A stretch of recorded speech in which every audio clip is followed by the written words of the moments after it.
And welcome back, everyone. Welcome back to another day, another month of the Rex, not March Madness, the Rex April Madness Group B. I'm of course just VIP with you and joined by these amazing players, by the people in the chat, and by my plushies as well. Welcome one and all to our second broadcast of the day. Earlier this morning we were live with the Tenacious Total Tussle, and now we are back. We are back with our second broadcast with the Rex April Madness Group B. Here we go. Exclamation mark B in the chat if you guys want to have a look at the Wikipedia page yourself, as we do have the group stage ready for us here.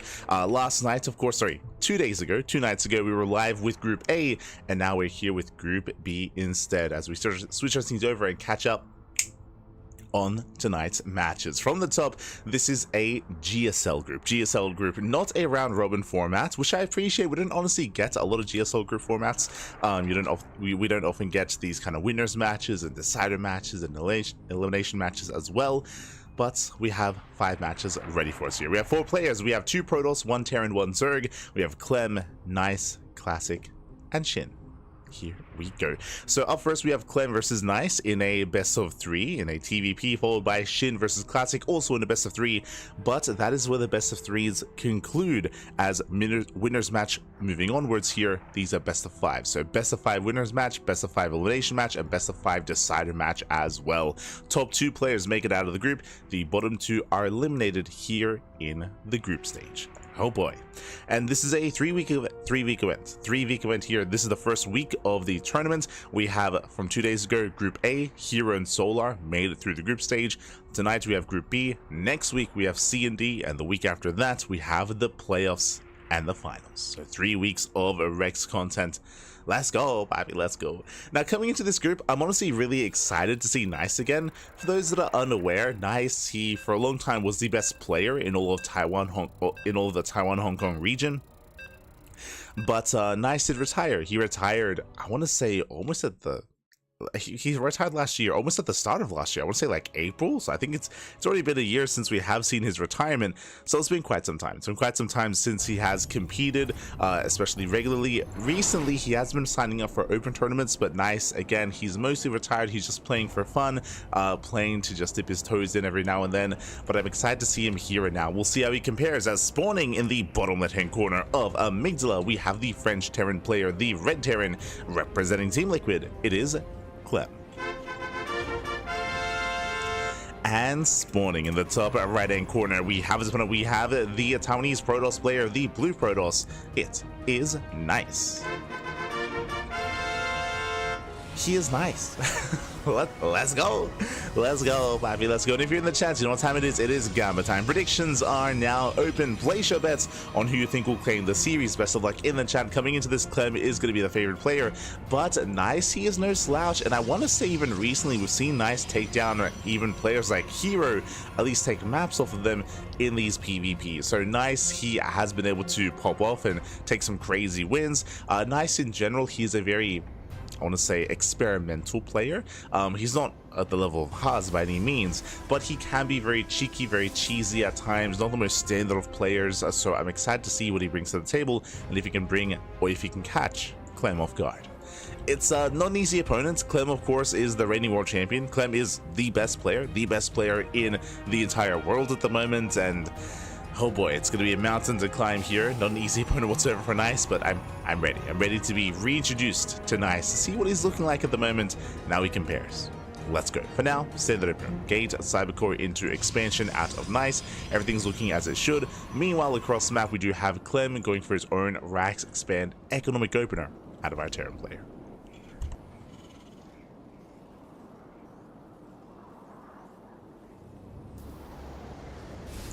Is going to be that economic opener. Just catching up with the chat. Oh, share my pappy, share my. Shout out to Avex in the chat. Shout out to Avex. Werehug as well, claiming first quacker. Quack, quack. Good to see you. Good to see you. I do apologize if I do end up slurring my words a little bit here and there. I didn't get much rest today. I made the mistake of laddering after the cast. So when I usually nap for like a couple of hours, instead I laddered for a couple of hours. I did get some food at least. But no. We'll see how our mental state is held up by the time we get towards, like, you know, the decider match or the elimination match. We'll get there. We'll get there. We'll do our best. Okay. No. No. We'll be fine. We'll be fine. But now though, Reaper does bypass the first adept, head towards the main. Likewise, good movement here by Nice, keeping up with that Reaper. So far, the Reaper does get into the main base, so we'll get a full scout. It is going to be a Stargate opener, not a Twilight Council out of Nice. Okay, now with the Stargate, we can go a couple different ways. We can go Oracle into Phoenix, or Oracle into additional Oracles, into a ground-based composition. We'll see how Nice will approach this, bearing in mind that Clem did scout the Stargate, but he doesn't know what unit is coming out. It could be Phoenixes, could be nothing but Phoenixes, or it could be even Oracles. Reaper comes in for a rescout, but the last adept is in position. Once again, Nice does deter the scout. Very good positioning here from our Protoss player, and across the map at Clem, he does keep up with the adept as well. So far, going to be shutting down the shade, chasing it down, and the adept shouldn't get much done. Does shade into the mineral line, and can maybe pick off the Hellion, but nah, even then, the Marines, they come in to zone away. Oh. And the adept is going to be hunted down. Just barely, no pickoffs. Hellion does survive, the first Oracle does move out, and we'll see what Clem can, or we'll see what Nice can get done. We'll see if Clem can keep up. So far, we do have 3 Marines in position. 1 Marine does go down, does target down the Mule. Not bad, gets a Mule, gets 1 SCV, and the Oracle does pull away. Oracle pulls out. At the same time, Reaper does get behind the mineral line. Oracle forced to be used defensively instead. Will defend, and now Clem is aware of the multiple Oracles. We even have a 3rd Oracle on the way. Okay, that I was not expecting. We're getting up to triple Oracles here from the side of Nice. Here comes that Gateway Explosion. So again, Nice, he is going into a ground-based follow-up, of course. This can lead into Charge. This can lead into Blink Stalkers. We'll see where Nice takes us. Oh. See where he takes us. So far, I'm loving this movement here out of Clem. The lock-on is gonna be broken, just barely. Oh, hello. I do apologize. I'll get rid of the turtle after this game. Of course, this morning we were covering the turtle tussle. We're not tussling with turtles right now, though. That was this morning. I'll get rid of it. my apologies. My apologies. Now Clem poking in. We see Nice getting ready for his expansion. We have triple Oracle making his way towards the main base, and we have Phoenixes behind this. Oh, never mind. Phoenix is going to be cancelled, and Nice does make his way towards that main. Back at home, no Widow Mines. There is 1 Cyclone. There is 1 Viking. We have some decent anti-air here ready from the side of Clem. We'll see if Nice can find a way in. We have triple Oracle at one end. We have a quadruple Adept on the other. Nice is moving in. He will threaten a shade. Likewise, getting a lift here on the Cyclone, but there's still a Viking in position. And despite that, SCVs are going to be targeted down. So far, getting 3 SCVs. Ooh, doesn't quite get the Cyclone. Nice hot pick up there. And nice pick up micro. As another Oracle goes down, it's getting a little bit messy. And Nice, he will lose everything. All 3 Oracles do fall. Takes on the Cyclone, takes on 3 SCVs, but that was not worth it. Oof. Again, 3 SCVs for 3 Oracles. That was a much better trade here for Clem. Clem, sure, he lost a Cyclone, he lost a couple of Marines, but that was well worth it. And now Nice is in a rough position. Behind this, Nice, he is switching into Ground Toss. He's switching into Blink, into +1. But remember, all of this is late. It's all delayed in favor of the Stargate opener. And the Stargate play has not been worth it. It's not been worth it. There is 1 Phoenix left over. I believe there is 1 Phoenix remaining. That's all we have left when it comes to the Stargate opener, and it can't really deter much. You know, 1 Phoenix on its own can scout, sure, but can't do much more than that. Behind this, Nice building up his gateways, trying to get his 3rd base up and running. This is the army currently, 3 sentries and 1 adept. We're just now trying to reinforce, and here comes Clem's move out. And Clem, he has a lot of momentum going his way. He has a massive army, Marines, Marauders, Vikings as well, reinforcing with Widow Mines. +1 is about to begin. He's got Stim, Combat Shields. Clem, he's looking solid here. He's very much so in control, and is about to snowball out of control. Going for a split push. Main army does move in towards our sentries. Sentries, they can buy time with force fields. And that's all they can do. Force fields, they get thrown down. And likewise, at the same time, Clem does head towards that natural. And not much of him to defend. Boys being pulled away, and Clem, he's breaking through those force fields. As sentries, they fall 1 after the other. Stalkers as well. GG gets called. Clem, he will overwhelm. And Clem will take game number 1. Whew. GG. Clem, he will take a lead in the series. Again, just a really solid start there from Clem. It all came down to the Stargate, right? It all came down to the Stargate opener into triple Oracle. And remember, what did the Oracles do? They killed 4 SCVs in total, 1 Mule, 1 Cyclone, a couple of Marines. It just wasn't worth it. It wasn't worth the investment, considering that those Oracles, you're getting Oracles instead of getting Blink. Instead of investing in those Blink Stalkers, instead of getting that ground army, you're ideally crippling the economy, you're ideally gaining map control, and keeping tabs on any kind of move out. With the Oracles going down, nice, he got none of that, so GG. GG, well played. This is also why it's very uncommon to see Stargate openers nowadays in the current meta. It can be very difficult to actually gain value with Stargate openers, especially nowadays with players like Clem, like Bjorn, Kior, Maru, like these top Terran players that do such a great job at punishing these Stargate openers, and it's just very difficult to get away with that sort of thing. GG. GG, well played. That leads us into game number 2. Game 2 is going to be on Ultra Love. It's going to be a much smaller map this time. Now, when it comes to nice opening up Stargate, I do favor that on a map like Amygdala. Amygdala is a much larger map, so you saw that even though he went for a Stargate opener, he wasn't punished by any kind of aggression. He lost his Oracles, yes, but that was nice, you know, overextending. It wasn't Clem punishing him. So you can get away with that sort of thing on these larger maps. On smaller maps, though, I do not expect a Stargate opener, but we'll see. Comes down to our Protoss. But now, though, spawning in the bottom right corner, we have the French Terran player, the Red Terran, representing Team Liquid, leading the series 1-0. It is Clem. And spawning in the top right-hand corner, we have the blue Protoss player from the land of Taiwan. Down in the series, we'll see if he can bounce back. It is Nice. Nice. We go. As we are setting up here back at home, as we did mention, we're loading into Ultra Love. Ultra Love is one of the smaller maps of the map pool. I say one of the smaller maps. It is larger compared to Whispers of Gold, for example, and I want to say that the rush distance by ground is longer compared to El Dorado, but I think those are the only two, at least in the latter map pool, that are smaller than Ultra Love. Is again known for a little bit more of aggression or a little bit more aggressive styles. We do have a lot of defensive features on Ultra Love, like the choke points, like the ramps as well, the bridges we've seen. Oh god, I forgot to next game I'll get rid of the turtle. Next series. God damn. But there are a lot of choke points that you can take advantage of, but outside of that, the rush distance is still a little bit shorter. We'll see how Clem approaches this, as once again, single gas. Once again, single gas opener. What does that mean? That means a faster command center out of Clem, and Clem is going to be going for the CC on the low ground, and Nice confirms with the probe scout. Nice, he's fully aware of the more economic start. There it is, there's that command center, and Nice, it'll be up to him to mix things up a little bit here and to take a different approach. That's Nice, he pulls away. Back across the map, we have the Cyber Core, still soon to finish. And once again, Clem does open Reaper. Does open with the Reaper. Reaper will be moving out, make his way across the map. Once again, the goal of the Reaper is to scout the initial tech structure, whether it's Robo, Stargate, or Twilight Council. All three are viable in their own way.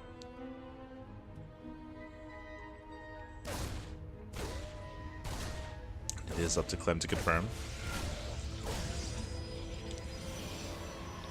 Anyway, so far, Nice is keeping up. Oh, the Jukes. The jives, the Reaper does pull back. Back at home, we have a safety bunker here on the low ground, just to make sure the natural base is secure. Reaper dips into the main, there's a full wall, is deflected, and this time, yep, not a Stargate, it is a Twilight Council instead. So this is a much more standard start here from Nice. We're not cutting corners, not being crazy or anything like that, so Twilight Council initially, and from here we have options. Now suddenly, what kind of build do we go for? 2-gate Blink into a faster third base, 3-gate Blink, which is a bit of a safer option, middle of the road, or 4-gate Blink Stalkers, much more aggressive, much more assertive, much more committed, I should say. So we'll see how many gateways Nice does commit into. Likewise, even if he goes up to a 2 or 3-gate opener, he could take his gases at the natural, and he could go for a faster bay into faster. Oh, Colossus, that was not an option. Okay, Nice rushing into charge, not into Blink Stalker. This is hyper aggressive here by Nice. As you can see, gateways are being thrown down. So far, there are 4 gateways. We might even throw down a 5th or a 6th gateway as well. This is designed to catch Clem with his pants down. Okay, let's go. We'll see if he can pull it up. Again, Blink Stalker or Blink-based openers are a little more common, a lot more standard. Charge is uncommon and rarely seen nowadays in current meta. But of course, as I mentioned, Nice, he is a little bit more exploratory. He is a little bit more diverse when it comes to his play. He does his own thing. As Nice, he moves out for the expansion, Hellion will shut him down.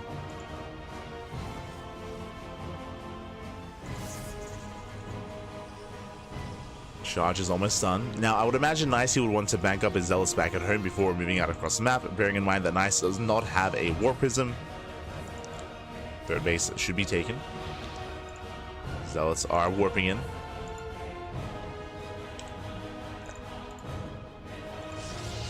And there's that third. Zealots, you can see they're banking up here behind the natural mineral line, right from within it. And we're waiting for another warp in. Yeah, there we go. And we can warp in 4 Zealots at a time. Back at home, Clem, he does open up with his 3-1-1 setup. 3 Vaxes, 1 Factory, 1 Starport. Stim is on the horizon. We do have the safety bunker. There's a tank on the ground as well. There isn't really too much Sim City here, so technically Zealots, they can try to close that distance. We can see, yep, here we go. Here comes the move out. Nice, he does move out across the map. He warps in an extra wave. Temple Archives behind this. That's going to be for Storm, for Archon production as well. And ideally, I'm sure Nice wants to fight the army out in the open. Pushing up a ramp into the natural is not going to be easy here. Clem, he's split between the bases. He has submarines here in the mineral line. He can always load into the bunker. Likewise, Nice, he can force field around said bunker. Commits in, takes down the bunker. Yeah, tank should be falling as well. Clem, he does respond, does react. Throws down the auto charge. Nice force field here on the ramp. He does turn the army away, takes out the tanks out, they bust into the mineral line. SCVs are going down so far, good damage. He takes down 12 SCVs once again, very nice force field. Clem, he can't do anything, he's stuck in the main. Stuck in the main base. Do we have any more Zealots? We do trickle in, 13 SCV kills, very nice damage here from Nice. Getting 13 SCVs. And from here he pulls away. And again, the MVP, the sentries of the MVPs there with those force fields. Just looking Clem away. And as the dust settles, Nice has an economic lead. Looking good. This doesn't kill Clem, but it does set Nice up for success.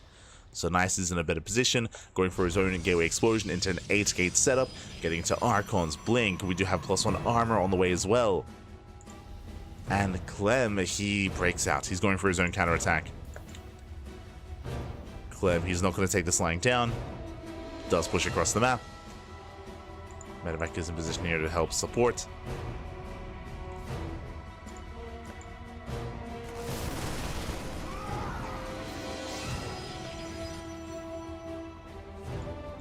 Clem moves out, he spots the Prism. Prism commits across the map. There aren't that many Zealots here at home to defend. Only 2 Zealots. Bearing in mind, Nice, he just went for a drop. Went for the drop. Archon barely does not survive. There's just not enough here. There's not enough here. Where are the Warpids? Where are the Zealots? They're nowhere to be found. Stalkers are going down one after the other. Zealots go down as well. Nice. Again, he decides to commit across the map. And Clem is broken the third base. Again, there just was nothing here. There were a couple of Zealots, a couple of force fields. And GG gets called as Clem, he will overwhelm across the map. And Clem, he will take the series 2-0. GG. GG, well played. I mean, Nice, he had a good start. Nice, he was able to get some damage done. He was able to get into the middle line, kill 13 SCVs. It was a good start there for Nice, but he had nothing for the counterattack. There was a handful of gateway units back at home. You could see that warbins are being spent across the map instead, or I should say just supplies spent across the map. And with that, Nice just had nothing to defend against that counterattack. I say nothing, he had a couple of units. He had like a couple of Adepts, he had like a couple of Zealots, but really barely an army. He had 1 Archon. GG. GG, well played. Clem, he will claim the series, and we'll be following our next 2 set of players in the next round. So Clem, who will advance on to the winners match. Nice gets knocked down to the elimination match. And up next, we have SHIN versus Classic in a ZVP. Let's go. let us go, as these are the other two players in the group. So we have SHIN and Classic. Again, these two do face off quite often. They go back and forth quite often as well. And we'll see how this story unfolds. For now, we're going to be going on a short break. Vetoes are underway. Shouldn't be too long here, but we're going to be going on a short break. And when we come back, we'll have our next series. We'll have our second match of the broadcast. See you soon. See you soon. See you soon.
Welcome back, everyone. Welcome back to the second match of the broadcast. Welcome back. We just wrapped up with Clem versus Nice. It was a bit of a shorter series, a bit of a shorter back and forth, but now we're back. We're back here with our second best of 3, and spawning in the top right-hand corner of Ultra Love, we have our South Korean Protoss player, the Blue Protoss.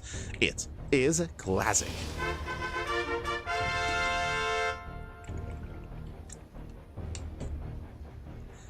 And spawning in the bottom left-hand corner, we have the South Korean Zerg player, the Red Zerg. It is SHIN. And if you're in the chat, you know what time it is. It is Gamba time. Predictions are open. Place your bets on who you think will claim the series. Best of luck in the chat as we jump into our second series of the broadcast. Again, welcome to the group stage, to Group B of the Rex April Madness. This is the second match of the broadcast, and the winner of this will face off against Clem. The loser will face off against Nice in the elimination match. Oh boy, here we go. As we are going to be settling in. So far, we do have our standard openers. We have our gate expand out of Classic. Meanwhile, SHIN across the map going for a hatch gas pool. Are going to be settling in, are going to be calming things down. So far, so good. Now again, SHIN and Classic, they do go back and forth. They go back and forth in series. I do think that Clem versus Nice was a little bit more one-sided, a little bit more yeah, lopsided even, one way or the other, and because of that, I do think this is going to be a lot more competitive here. SHIN, Classic, they're a lot more closer in skill. I'm hoping for a back and forth. I'm hoping for an ace match. The pressure is on. Pressure is on. Of course, SHIN, he was playing this morning in the Turtle Tussle. God damn it. After this game, I'll get rid of the turtle, Papi. Yeah, every time. I'll get on it. For those that are curious, it doesn't allow you to remove this in-game. You have to be out of game to remove the logo. I'll get around to it. God damn it. For now, though, we're going to be settling in. Hatch gas pool. SHIN force take the unnatural natural, and we'll see if SHIN can recover from here. I'm going to apologize for some of the frame drops. I don't know if you noticed them in game, but every now and then you can see like some stuttering in game. After this game, I will be turning on my VPN, so hopefully things will clear up as we get into game number 2. But for game 1, we'll have to put up with it for now. It'll be okay. It'll clear up over the course of the series, I'm sure. Now though, we are going to be moving out. Again, Stargate opener out of Classic. Stargate opener most likely into Oracle. We could see a Void Ray instead. Classic, he is one to mix it up. Ditto's a frame just was okay to my nah, it's on our end. It's fine. Yeah, sometimes the Korean server is just not very, just doesn't want to work. Just that's what I'm looking for. No, very cooperative. There we go. Sometimes it doesn't want to cooperate. Sometimes it does. Today it's just not cooperating. But yeah, I should fix it up after the game.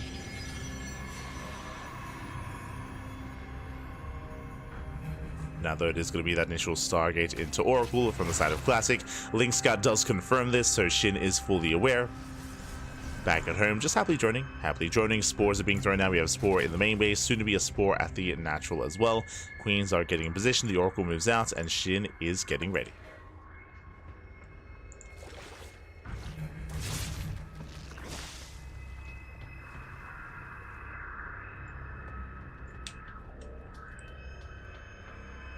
He's getting ready. Isn't just going to be the Oracle, we have the second Oracle on the way, and the Adepts have joined up with the first. And looking for economic damage, picking up some tumors, not bad. Queens are trying to keep up. There's no say shade in between the mineral lines or in between the bases. So far, so good.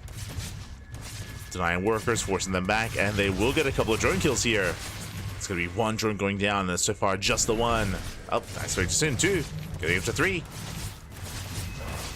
Getting there, and there we go. One final drone does full, so 3 drone kills. Nice damage here from Classic. Oracles, they catch some transferring lings. And even another drone, so 4 drone kills. Oracles, they get away. 3rd Oracles in production, and behind this going to +1 and a Twilight Council. So +1 and Blink on the horizon here. Just a standard follow-up out of Classic. We'll see if Shin can get any counter damage. So far, he does move out with those lings, but back at home, there's not really much to do. Yeah, there's nothing here at the 3rd base. The 3rd is safe and sound.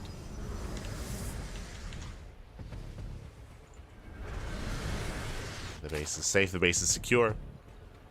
Lair first here out of Shin. Now going for an earlier lair timing, this could be just for lings into Hydras into some kind of committed play, but there we go. We have an Eva chamber on the way. This is a bit of a later Eva chamber. This might just be +1 range into a more Hydra based composition. We'll keep an eye on Shin. We'll see if he goes for melee. We'll see if he goes for a safety Roach Warren as well.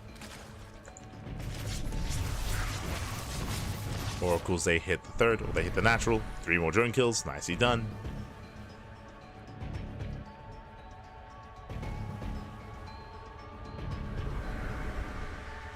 The turtle lives, Five True. The turtle lives on. Always the turtle, regardless of the tournaments. Ah. So happy. He's waving at us. Hello, Pappy. Hello. What's his name? Tony? Tony the turtle? I can't remember if we settled on the name. I'll be I'll be honest. Ah. It's beautiful. As we have confirmation, yep, it's going to be +1 range into the Hydra Den. As I did mention, this is going to be very Hydra heavy. This may turn into a 3-base all-in. Solar is very fond of this style, going into fast +1 range into a fast Hydra tech without any melee upgrades into a very heavy Hydra composition and not droning the 4th base. That's going to be the tell. Whether or not Shin drones on the 4th, whether or not he does start teching up towards an Invitation bit towards Lurker tech and Hive tech. Oh, meanwhile, Shin, my apologies, as I was fully focusing here on Shin. But Classic is setting up for a proxy here. He has 6 gateways back at home. He does run extra gases. Lings, they do get into the mineral line. Pro's going to be going down. But Classic, he doesn't turn around. He does commit. Yeah, Lings are dealt with. They're forced back. Stalker's moving in. And before Shin can really get into his Hydras, they're going to be going down. Hydras are getting picked up. Lings, they do race back home. And they try to engage, and so far not a bad start here by Shin. Takes out most of the Stalkers. Does shut them down, does punish. He does punish. Nice pickups. Again, Shin, he has not been droning. Bear that in mind. No saturation at the 4th base. Just pure Ling Hydra and +1. And again, there's no further tech. So as we assumed, this is going to be a 3-base all-in. Again, Solar is very fond of this build. Very fond of this style. And Shin, he is committing as well. Bearing in mind that Classic, he didn't rebuild that gateway, going for a 4th expansion instead. Classic is macroing. He's macroing up. He's going for his own Templar Archives into Storm. Things they get in, they force a recall. Force that recall. Shin building up. Sodium Classic away, at least trying to.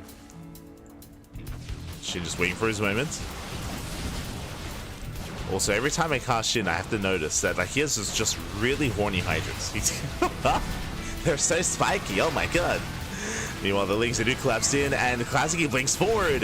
Yeah, the Stalkers are going to be going down. This was not the play. He will lose almost everything. And bearing in mind that these Stalkers, that's all he has. A charge is still on the horizon. The Storm's still not yet done either. And Classic will lose everything. Yeah, the Stalkers, they will not escape. Again, Classic, I'm sure he assumed that Shin was droning, and Shin is not. Shin has saturation here at the 4th base. These are transfers. These are not drones. He's not been making workers. Just been transferring them over. Shin, he rotates. Classic is setting up. Storm is almost done.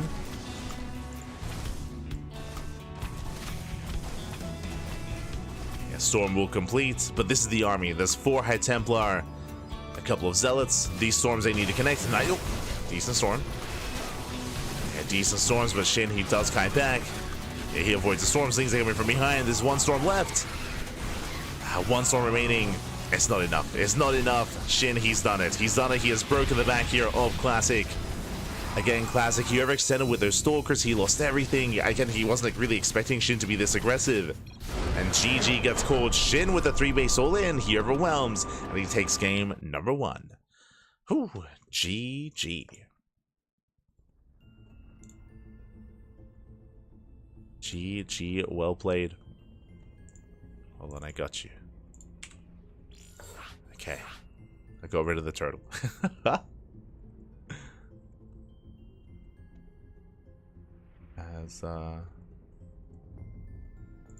Okay. And hopefully this is okay.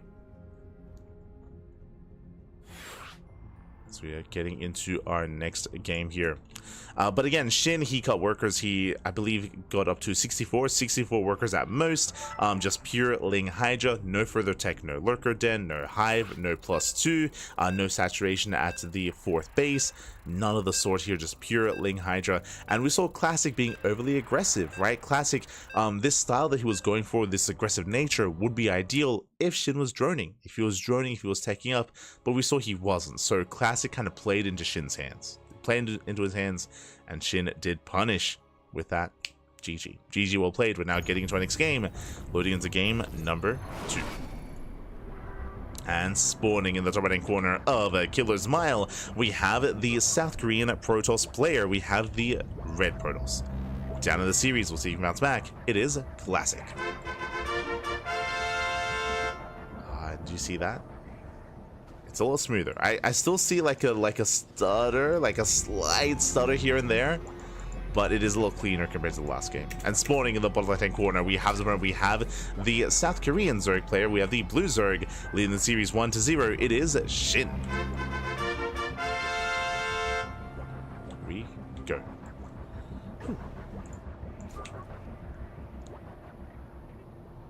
SHIN will be taking his natural against standard opener. This time, no force safety, unnatural, natural. Likewise, Classic going for his own gate expand as well. So far, so good. Now, when it comes to SHIN's build, I don't expect him to do that again. At least not in this series, not in this first best of 3. Maybe if they have a rematch later, but in general, you don't want to go for the same kind of builds or the same strategies multiple times in a series, just because your opponent and a player like Classic will adapt to you, 100%. Now, as I load into Killer's Mile, welcome one and all. This is a TLMC map. This is a more aggressive map, is what I will say. The rush distance by ground is very direct. It's very direct and very short. On top of that, the 3rd base is quite exposed as well. The natural is quite secure. As you can see, we have a choke point and we have a very narrow ramp as well, so the natural base is very secure. But the 3rd base is a different story. The 3rd base is very wide open. We have a large entry point here towards the left. We have a large ramp on the right-hand side as well, very wide, and because of that, we have seen many a player attempt and fail to defend this location. Because of that, 3-base all-ins, I would say, are favored on this map. I do think they have a lot of potential, they have a lot of potency, they have a lot of strength in their build. But as I just mentioned, even if we do have a 3-base all-in at a SHIN, I don't want to see Ling Hydra again. I feel like it's going to be more difficult to really pull something like that off. We could see something different. We could see a German taxi. We could see a Roach Queen walk across the map. We could see Nidus base play as well. There are different forms of aggression if we really wanted to go for that. Meanwhile, Stargate opener out of SHIN. Sorry, out of Classic. Once again, Stargate play out of Classic. Everything looking as it should. And I feel like our eyes for the most part on SHIN here, just to see how he deviates and if he does mix up his build.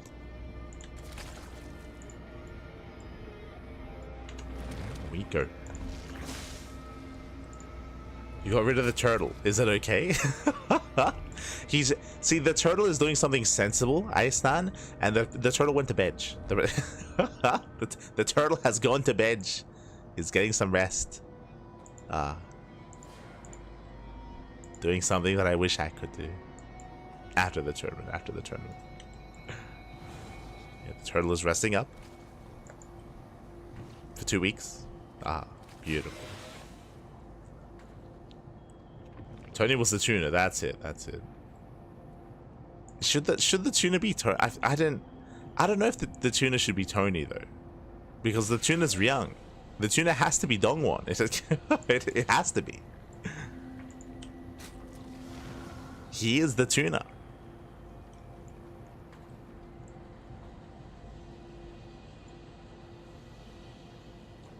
Most turtles are named after Renaissance painters. You're not wrong. You're not wrong.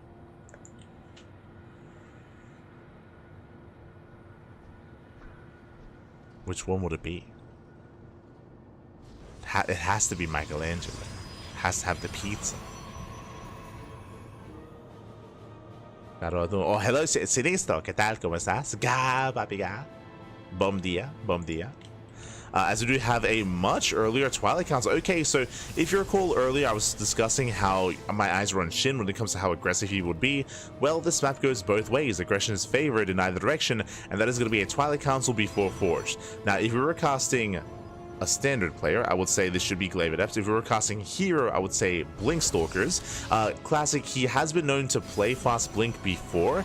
He has been known to take notes from Hero, but for the most part, I'm leaning towards Glaive Adepts. Regardless, Hyper Aggression out of Classic. Lings, they do dip in, and the first Adepts are going to be going down, and it is indeed Glaives. So Glaive Adepts here out of Classic. The tell for this is no Forge. No Forge for Classic, so upgrades are going to be delayed in favor of a commitment into Glaive Adepts. Now, how this can really overwhelm and snowball out of control is if Shin skips the Roach Warren. And as you can see, there is no Roach Warren, but Shin is going for the next best thing, Baneling Nest. So he does have the tools to defend. Banelings, they can deal with Glaive Adepts, but Banelings are slower, especially this early on. There's not going to be Baneling speed, so it's all about positional play. He has to keep up with the shades and shut down the Adept Aggression of Classic with those Banelings. More importantly, Shin, he has to have the wherewithal to morph in the Banelings in time. Lings, they poke in, they do spot more reinforcing Adepts. Some more Adepts are on the way. Oracle, the Stasis Trap is denied. 3 probes going to be going down, Glaives are almost done, and here comes Classic is moving out, and here come the Banelings. Yeah, he knows. Yeah, Shin, he is aware, he knows what's going on, he does spot the additional Adepts moving out. We'll see if he can catch a Classic off guard. Another Stasis. The reaction! Oh! Ooh, late reaction here. The Queen gets caught. 5 drones as well. Very nicely done here by Classic. Adepts, they do threaten the shade. Queens, they're holding their own. Shin getting in position. He commits! Ooh, he does commit. And Banelings, they will connect. They will shut this down. There's some soul connections here in the mineral line. And the Adepts are being cleaned up so far. Where's the economic damage here? More Adepts have arrived. We're running out of Ling Bane. Shin being a little bit greedy. Yeah, Shin, he's being greedy. He's across, but he kills the third. Oh my god, did I say greedy? I mean, a little bit. Drones are going to be going down. Those things, they could have been at home to defend, but instead they kill the third base. It's going to be 10 drone kills, a decent damage. But after losing the third base, this is not enough. Classic, he needs more. He shades into the natural, gets 2 more drones, 12 in total. Getting to 13, 14. Very nice target firing, getting up to 14 workers. But only 14. It is good damage, but Classic is oversaturated on 2 bases. He needs that third base back up and running, and Shin is going for another counterattack. Oh, pulls back. More Adepts. Jesus, more Adepts are on the way. We need Banelings. We need those Banelings. As Shin, I don't think he saw this coming. Shin going into the Spire, going into Mutas. Adepts have arrived. Shin, he has been greedy. Once again, more damage, more drones going to be going down. That's going to be 5, 6 drone kills already. Lings, they try to surround. They get a decent engage here. But it's only decent, and this is getting out of hand. 11 drone kills, 12 drones. This is too much. This is far too much at this point. 16 drone kills, and he scouts the Spire. He sees, he knows. And yes, Shin did kill the third. Yes, Classic is only on a 2-base economy, but that's about to change. That's about to change, and Classic has a massive worker lead. This was not worth it for Shin. Again, Shin, he was being greedy. He was cutting corners. And he cancels. He cancels the Spire. He knows it's not going to get damage done. And Shin is behind. Shin, he's behind economically. He's even on bases, so again, behind in bases as well. Ideally, he needs a 4th base. Hallucination comes in for a scout, and Classic, he confirms that the Spire has been cancelled. He knows. Does confirm there's no Spire. He also gets eyes on the Lurker Gen as well. He's fully aware. And Classic has a choice to make. Classic could be a little bit more aggressive. He could try to break Shin before Lurker Tech, or he could just take another expansion and start working towards Sky Toss.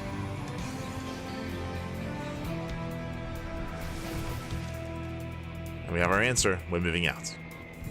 Fourth base being taken, so Classic, he maintains his economic lead, expanding alongside his opponent. Hive is on the way. Shin is going to try to turtle. He's going to try to turtle up. Morphing in Lurkers. We'll see if Shin can slow the game down.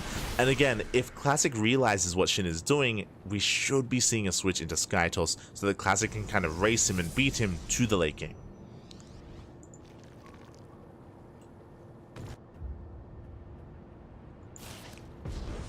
As again, Shin is trying to stabilize. Classic moves out. Atum. Tuna in Portuguese. Ah, en español it's atún. Same word but with an N instead of an M. But yes, yes. Nice. It's totally not confusing because I believe atún is also it's cactus, right? I believe cactus, if not cactus fruit, also shares the same word. Oh. As we do see Shin engaging, Colossus move in, Lurkers are getting in position. So far, decent setup.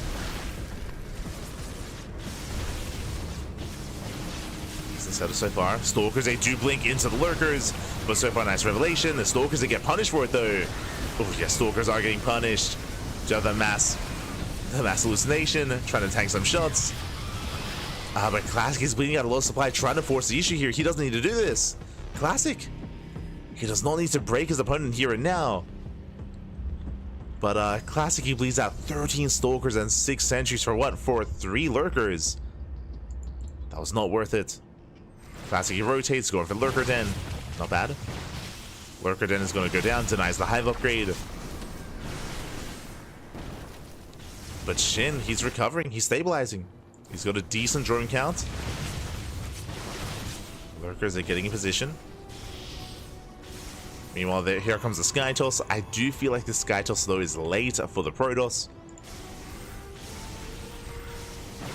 Viper production underway here for Shin.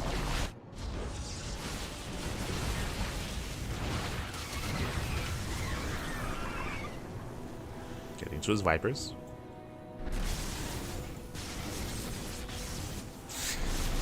God damn it, Iceland. God damn it. I'm shaking my head. Shaking my head. That was a stretch, by the way. As you see Shin coming in, do we get the yoink? We do get it. First Colossus goes down. Nice pickup. He gets 1. Oh, that was 10 drone kills. Shin bleeding out a lot of workers. He has to rebuild. So rebuild, replenish. Meanwhile, Classic, again, embracing Sky Toss, going into Tempest production.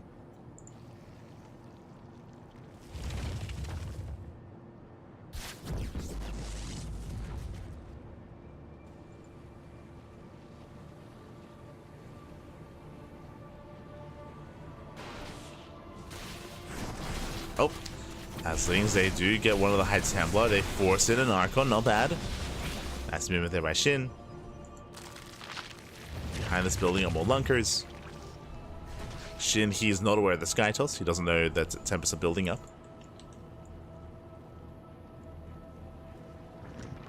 Shin is in the dark.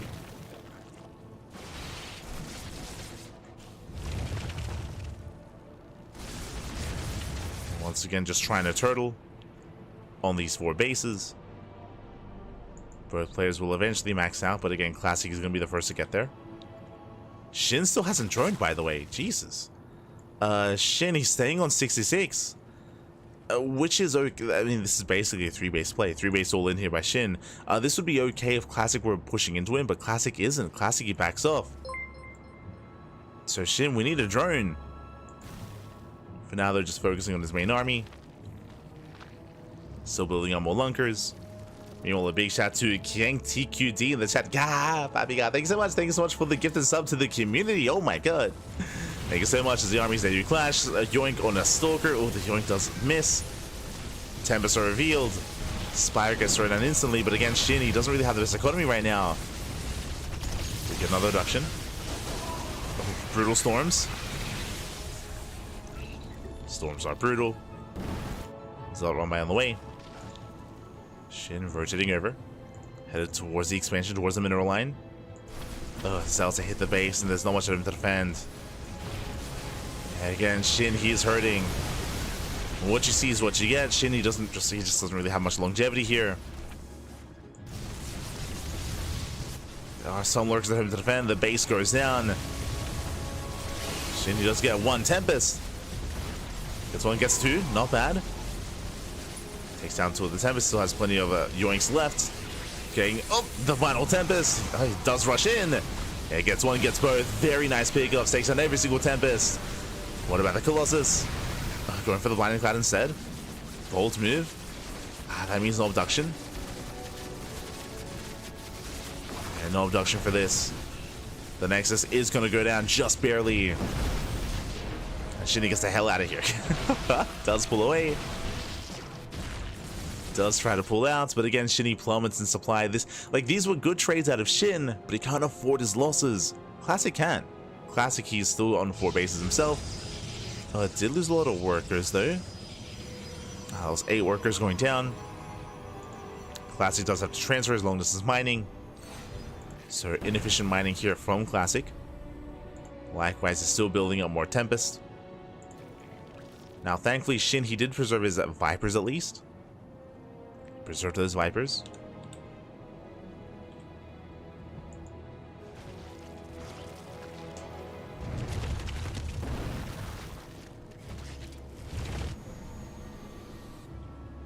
As SHIN, he's attempting to take that center expansion. That's center 5th.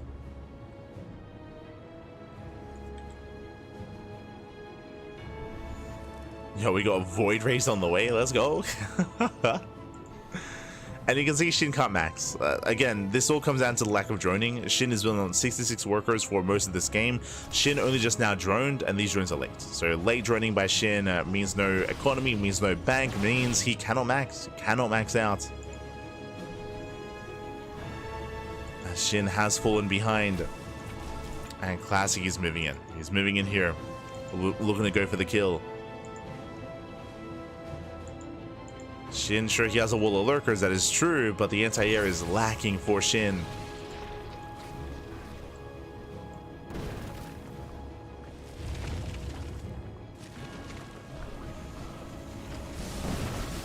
Now, Classic is playing this a little bit safe, a little bit scared. Classic could totally try to break into the natural, but Classic, he doesn't quite go for it. And he is allowing SHIN to slowly recover.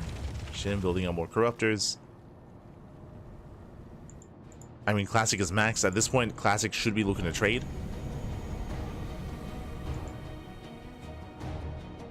So he is maxed out.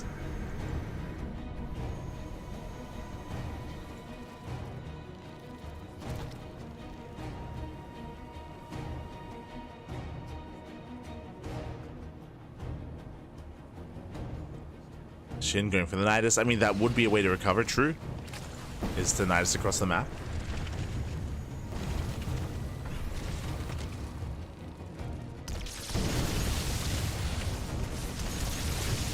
Shots going off.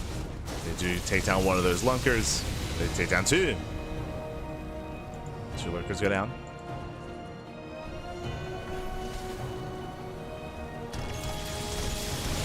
Oh, that's a brutal storm. Storm stops them up. Nice feedback. SHIN, he attempts to expand. He is denied. Oh, Tempest, they got another lurker. A lurker, another feedback. And Classic just bullying the main army of SHIN. Oh. No, Sub-Zero. God, every time we hold our breath, because we don't know who it is. It could be us. Sub-Zero, of course, another fellow caster. Meanwhile, Storms, they pop up, they zone back the Corruptors. Corruptors are trying to move in, but again they get punished. They get punished. Oh my god, so hard. The temper shots the Archons as well. Mothership goes down, but the Corruptors are just crumble one after the other.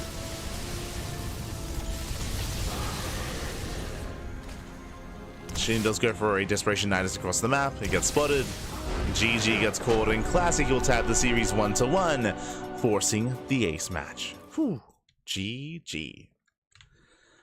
GG, well played. Classic does tie things up. Again, as SHIN, unfortunately, he did lose a lot of workers early on to the Adepts. That's what it came down to. The Adepts, they wreaked havoc. Insane damage was dealt. We saw that SHIN, he did risk it all by going for a counterattack at the same time. It was not worth it. It was not worth it. SHIN, he let out too many drones, and he never quite recovered. SHIN, he, for a long time, was stuck on 66 workers. That is 3 base saturation, as Classic was getting a 5th base. As Classic was getting a 5th and taking up into Sky Toss, we had SHIN stuck on a very low drone count, and that did come into play. It meant that SHIN, sorry, he just had no bank, he had no resources to max out or to rebuild his army or to, again, threaten his opponent. After the Adept harass, Classic was looking very comfortable. Very comfortable. There was some nice engagements for SHIN. If you remember, it was after that where SHIN, he was able to reset the Tempest count. But even at the time, we were saying, like, these are really good trades, these are really good pickoffs. Like, SHIN, he just killed all the Tempests, but he's losing Hydras and he's losing Lurkers, and he can't replace them. He just could not replace them. And towards the end there, he did run out of steam. GG, well played. With that, that leads us here into the ace match. It all ends here. It all ends on Whispers of Gold. And we'll see how this story ends. This could go either way. This could go the way of Classic, could go the way of SHIN. Personally, I'm happy to see that it did go all the way to the ace match, regardless of the scoreline. Happy to see it went to game 3. But here we go. Getting ready here for said ace match.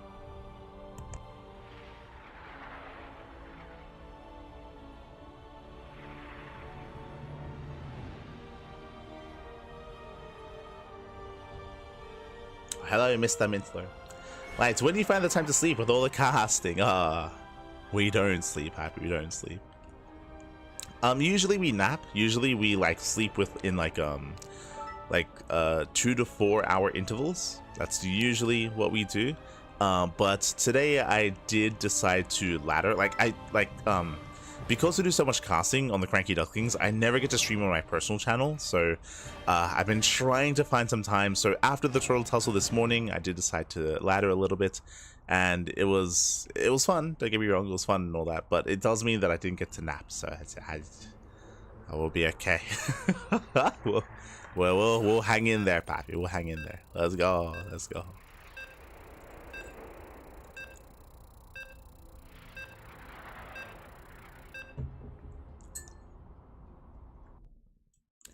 As our next broadcast is going to be in 12 hours, right? It's 12 hours? Let's see. No, 11 hours, so 12.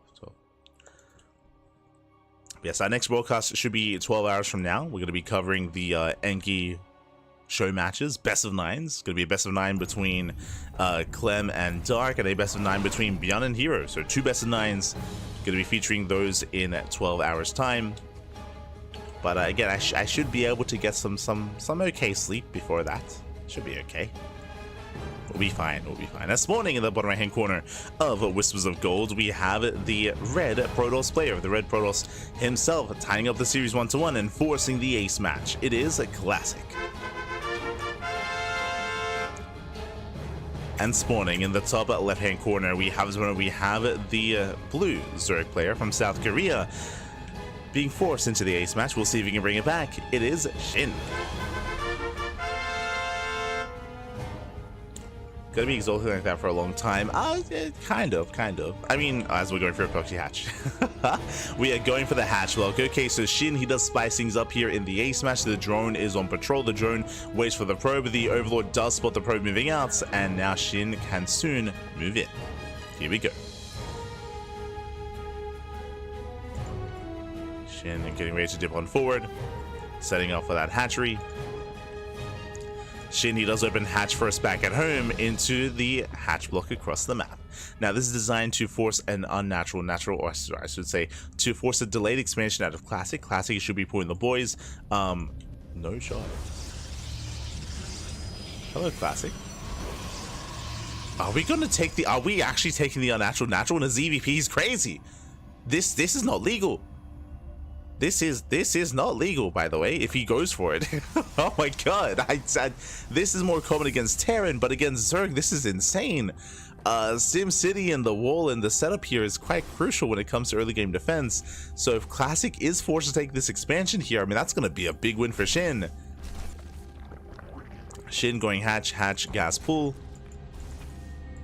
The Overlord of Shin does get eyes on the pylon. Yeah, he goes for it. He's crazy.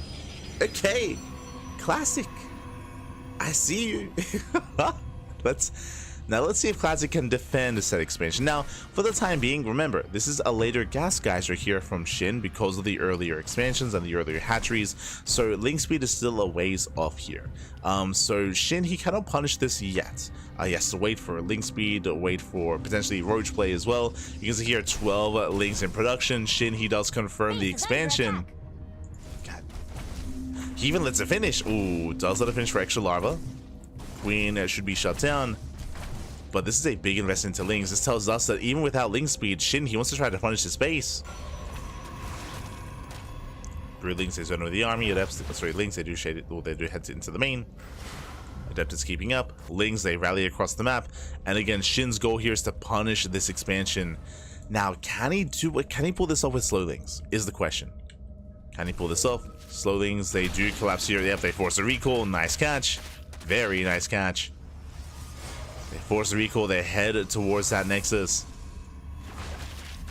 And even denying mining here is already a big win. Like, Classic is on a one base economy. Like, this is illegal. And you can see why. Like, it's oh my god. He's crazy.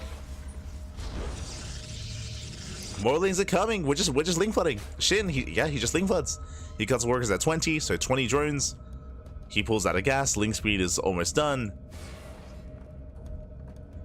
And Classic should not get away with this. Behind this, Classic going into Glaive Adepts. Of course, he gets spotted. It's 2 gate Glaives for the time being. As Classic is on a one base economy. Ay, ay, ay. And there we go. Link speed is now done. Links, they do flood in. Nice positioning here with the Adepts. One Adept does get surrounded, though. Yeah, one Adept does go down. So will the second. So will the third. Very good positioning. Shuts down the sentry. Gets another surround. And that's going to be it. Yeah, that's going to be everything that Classic had left. Getting surrounds off. Shield battery is going to round an Avengi. The final Adept will fall. And from here, Shin can just kill the Nexus. This is Zealot as well. I mean, the shield battery's out of energy. He just can't sustain this. Cannot keep up. Zealot goes down. And we're still just making more links, by the way. Which oh no, the surround. Thankfully, Classic does shade away. Thankfully. Does shade away. Classic still on a one base economy, now taking his natural. I mean, Glaives are almost done. Going into DTs, but Shin sees everything. He sees everything. I mean, MVP Overlord. No anti-air, nothing shoots up.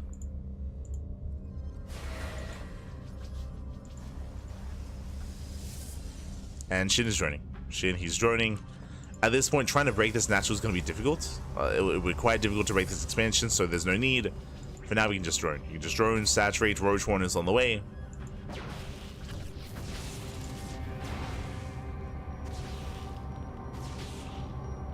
So Overlord is going to be hunted down. Behind this, a Dark Shrine gets cancelled. I mean, it got scouted, so it has to be cancelled.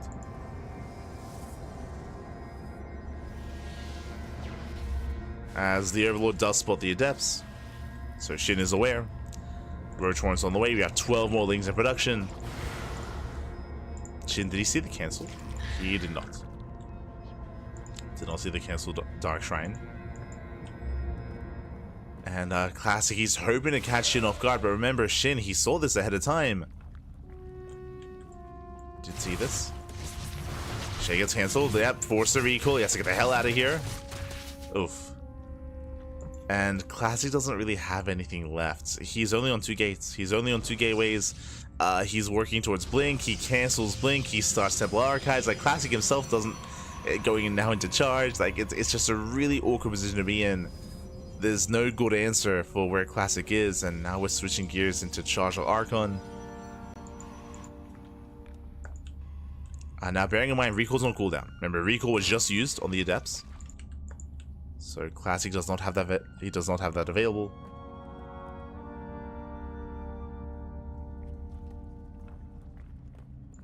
Shin doesn't have detection. He got spores. He got spores. He has a spore at the third base and a spore here outside the natural. So he did get his spores in time. The Adepts, they make their way in.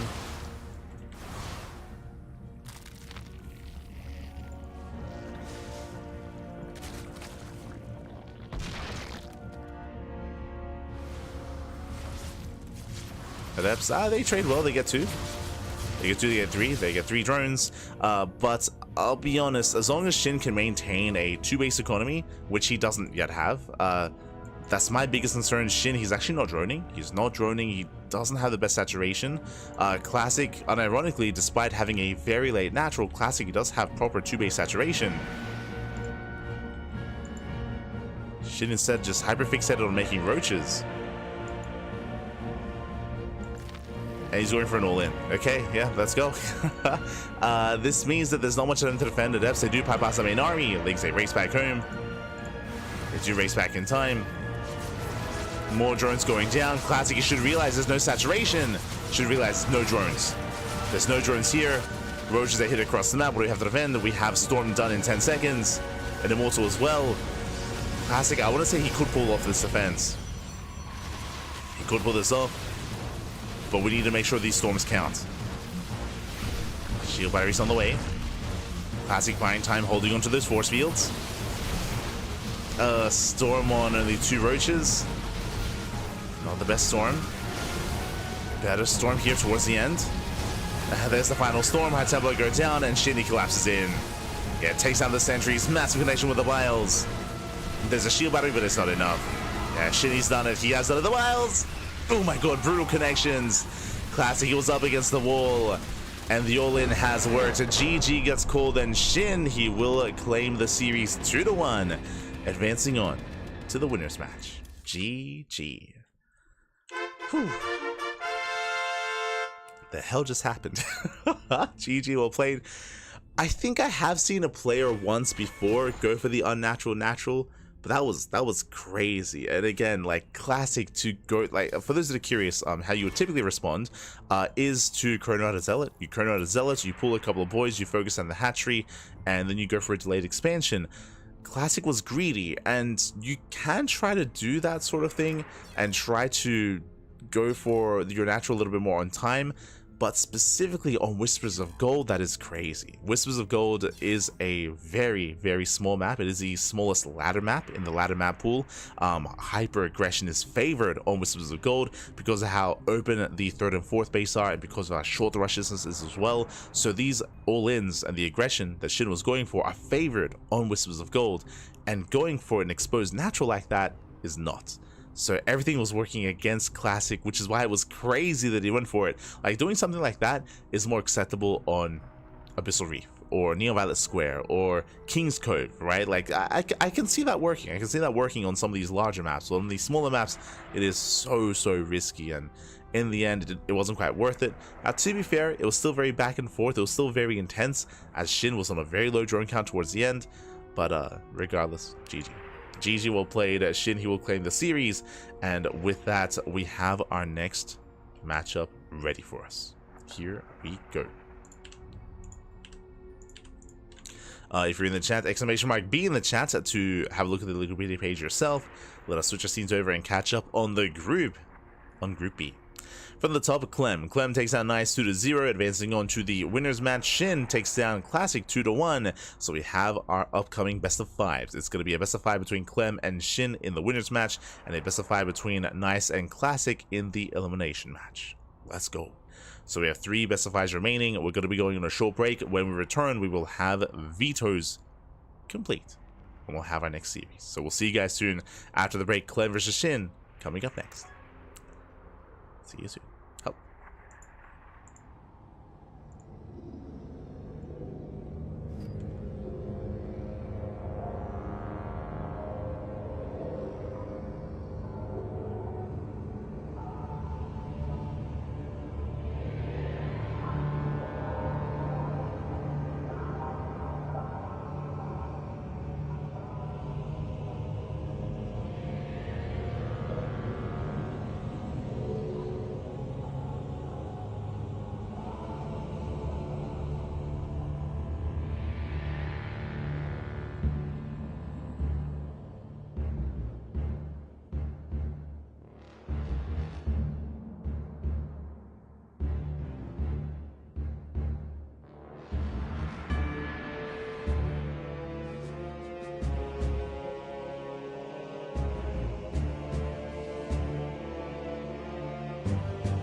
and welcome back, everyone. Welcome back to the winners match. The winners match here of the Rex April Madness Group B. We have a fresh best of 5 ready for you. And spawning in the top left hand corner of Persephone, we have the South Korean Zerg player, the Blue Zerg. It is SHIN. And spawning in the bottom left hand corner, we have the red Terran player representing Team Liquid. It is Clem. I say South Korean Terran player, the French Terran player representing Team Liquid. Yeah, Clem. And if you're in the chat, you know what time it is. It is Gamma time. Predictions are open. Place your bets on who you think will claim the series. Best of luck in the chat. As a reminder, this is a best of 5, not a best of 3, and the winner of this series will advance on into the playoff bracket. Here we go. Oh, so you can tell that I'm tired just because my brain just went on autopilot. Like once I say Team Liquid, like my brain just autopiloted into Cure. Oh no, not like this. It's all good. Can it settle in? We can calm things down. And when it comes to this matchup here, SHIN and Clem, they have gone back and forth. I want to say SHIN actually did defeat Clem in the most recent Pegasaur Monday. So if you were here a couple of days ago, this week on Tuesday morning, SHIN did defeat Clem 2-0. Now, I don't know what happened in that series. If you remember, we were busy covering MaxPax's match instead. We were covering MaxPax versus Beyond at the time, so we missed out on SHIN versus Clem. So I don't know what occurred in that series. I believe Pig covered that match instead. I believe Pig covered that matchup. So I'm not entirely certain as to what unfolded in that series. So I'm ready. I'm ready to be introduce that kind of style here. I'm ready to find out how it is that SHIN took down Clem and to see if he can replicate that success. Now, when it comes to SHIN versus Clem, we have seen SHIN catch Clem off guard when it comes to roach all-ins, like all-ins and timing attacks is where SHIN has thrived in the past. We'll see if he can thrive there again. For now though, Clem does open up with a standard opener with a Rax expand into factory. Meanwhile, SHIN back at home just opening up hatch gas pool, standard opener out of SHIN. Go. As Reaper does poke in. So far, SHIN is keeping up. Dancing with the Reaper. Queen does pop, and the Reaper is going to be zoned away.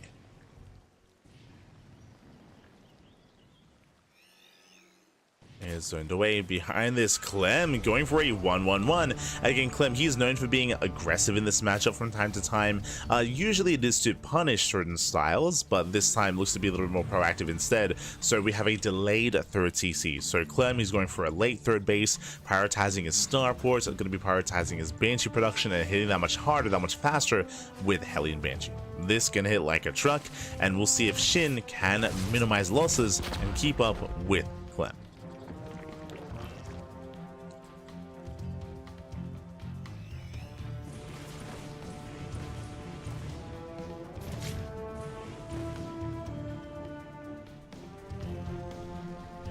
Clem does poke in, does pull away.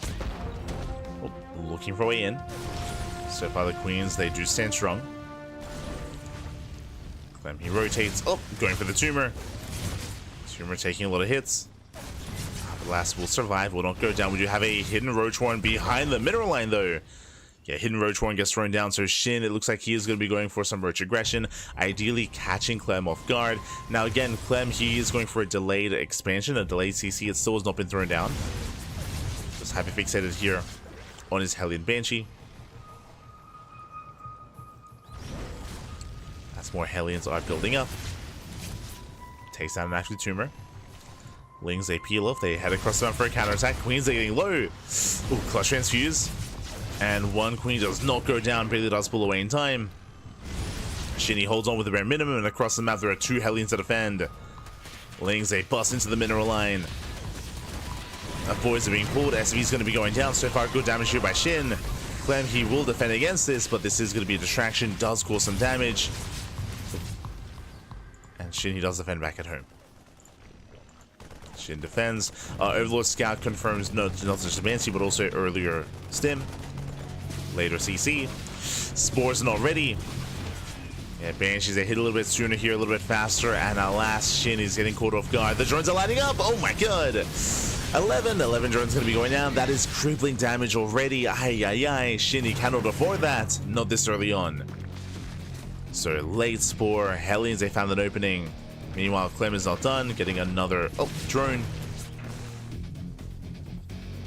Now, SHIN did go for the early Roach Warren. Roach is already revealed. He does move out across the map, but we'll see what he can get done. Back across the map. What do we have to defend? Not much, actually. There are 2 Marines and 1 Hellion. If SHIN committed with a Ling Flood, I do think that SHIN could actually break the natural, but SHIN is only moving out with the Roaches. And the Roaches, he gets spotted. Banshee is aware. Back at home, tank is almost done. Tank is almost out. And SHIN is not going to get much done here. Yeah, no, with only Roaches. SHIN, he threatens the mineral line, but they get completely cleaned up. Clem holds. He holds. Again, the 3rd CC is going to be a little bit further delayed here, but it was already late to begin with. SHIN back at home. He does have a decent drone count. He was just redroning. And thankfully for SHIN, there's no more Hellions, right? There's no more Hellions for another dive. So SHIN, he is safe. At least until that eventual move out. Stim is already done for Clem. So we got Stim, now working on combat shields. Banshees, they look for the 4th.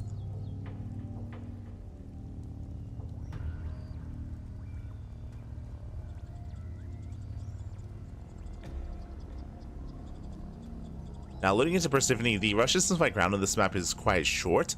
SHIN, he's going into 1-1 upgrades. Now, SHIN will have the opportunity to go for either a 1-1 or even a 2-2 all-in. We'll see when and if SHIN does cut worker production or even stops taking Invitational. Invitational is on the way. This tells us that SHIN, he's going for the long haul. It looks like he is droning. His plan here is to go either into Infestors or into Hive Tech and getting his 4th base saturated. So SHIN is planning on macroing.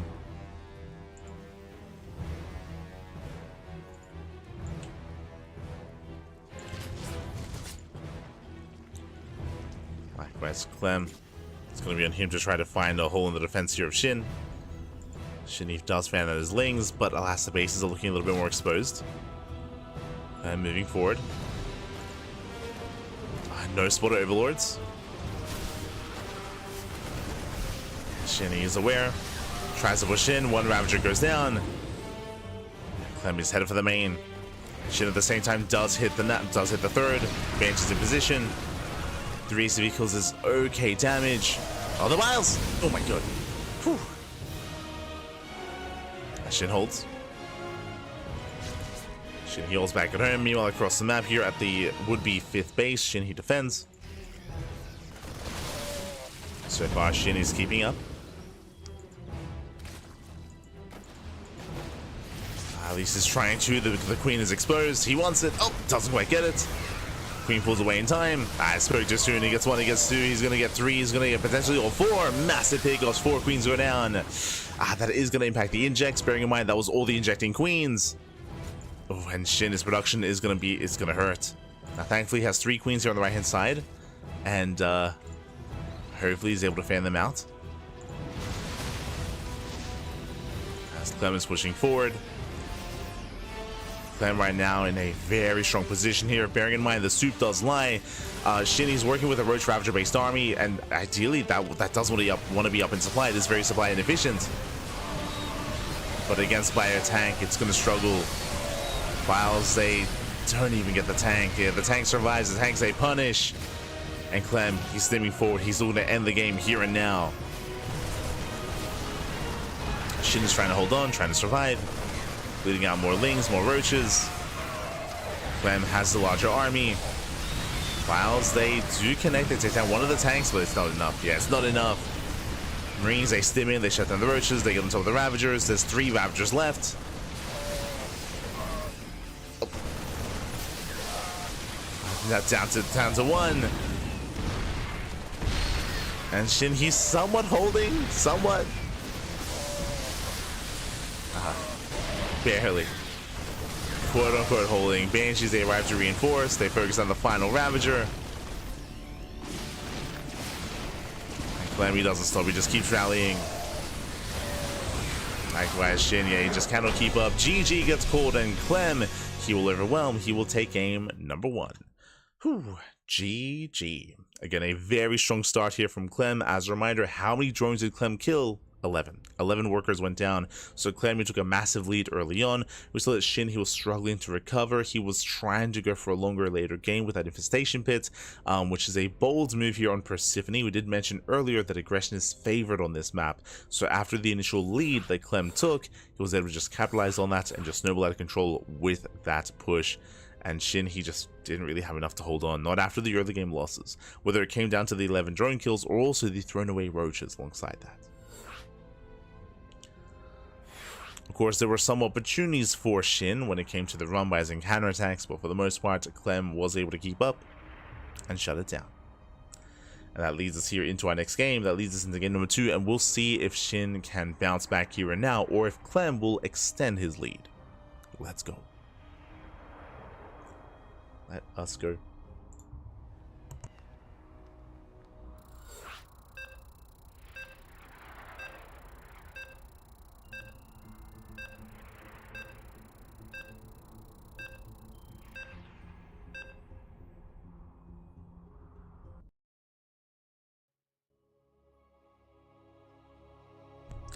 Oh, I see someone in the chat. DSW, watch yourself. I'm looking at your chat history, and I've seen that you cry and you do nothing but cry about Terran in our chat. So watch yourself.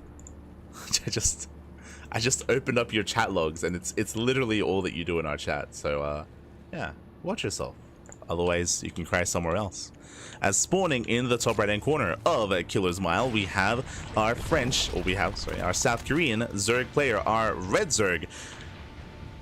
Currently teamless. Down in the series, we'll see if he can bounce back. We'll see if he can tie things up. It is Shin.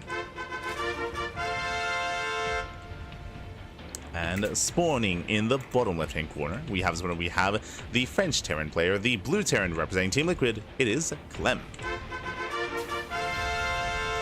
The only Zerg able to win versus Clem is Cyril. Oh, it sounds like you need to watch more StarCraft. If you recall, I did mention that Shin did take down Clem 2-0 2 days ago. That did happen. I mean, so maybe you should watch some more StarCraft. As for now, we are going to be settling in, and again, we'll see if Shin can bring it back. This is going to be a best of 5, and we are loading into, once again, I would say another aggressive map here. It is going to be a hatch it's going to be a hatch pool opener here out of Shin delayed gases, and is Shin planning to delay even further and go for a faster expansion and open gasless? Oh boy. I'm not so confident about that here on Killer's Mile. Well, actually, it could work. So we mentioned earlier that when it comes to these gasless openers or delayed gas openers, the reason why this works on maps like King's Cove or maps like Abyssal Reef is because of the defendable natural base, and you can focus your attention on the third instead. Here at the natural on Killer's Mile, we do have a very narrow choke point coming into the mineral line or coming into the natural base. So you can wall this area off and focus your defenses and attention here at this ramp and at this third location. So the avenues of attack and the avenues of aggression from the side of Terran Hellions are more limited here on Killer's Mile. So we'll see if Shin can get away with that. We'll see if he does end up skipping link speed. Again, his gases are much later here, but he has yet to really invest into that third base. I don't think I've seen a player attempt to go gasless on Killer's Mile yet. I can see the logic behind it. I can see it. We'll see.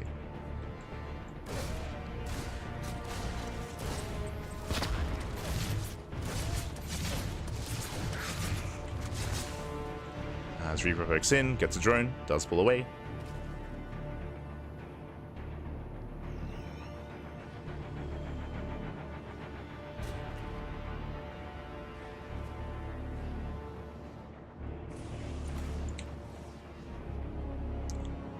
Clem does poke in. Link speed still being researched. Clem gets behind the mineral line. Behind this, for the first time this series, Clem does go for an economic opener. He's going for a third TC before starport. As a reminder, last game, Clem, he was hyper aggressive, going for a 1-1-1 into a very late expansion, but it was worth it. Remember, he killed 11 drones. 11 workers went down, so it was worth in the end for Clem. This time, something more economic. This means that there's less onus on his Hellions to actually get damage done. Here's less onus.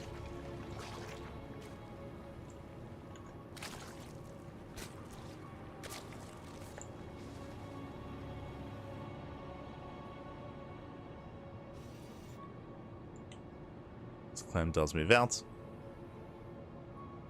Getting towards the third. Gets eyes on it. And this time does not open up Banshee. Okay, no add-on swap. No tech lab here on that Rax. Going Hellion Liberator, not Banshee.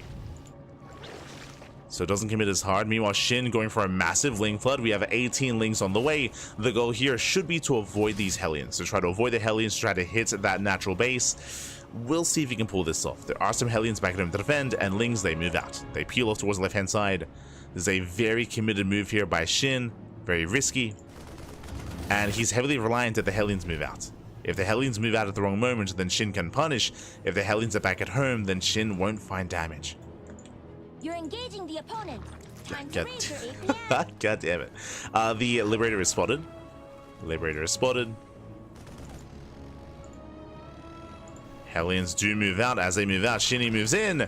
Yeah, just in time. SCVs are going to be going down, and Clem, he turns back around. He races back home. How many SCV kills, though? How many can he bring it down so far? 3? 3 SCVs. Hellions, they do get into the main. They catch a Marine. They get a full Scouts, and they won't get much more here. Yeah, just getting 3 SCVs. Getting up to 4, getting up to 5. Some decent damage. 5, 6 SCVs. And of course, the Hellions are forced back home. So some okay damage here by Shin. I'm sure he was hoping for a little bit more, but again, the Hellions were just outside. They weren't too far out on the map.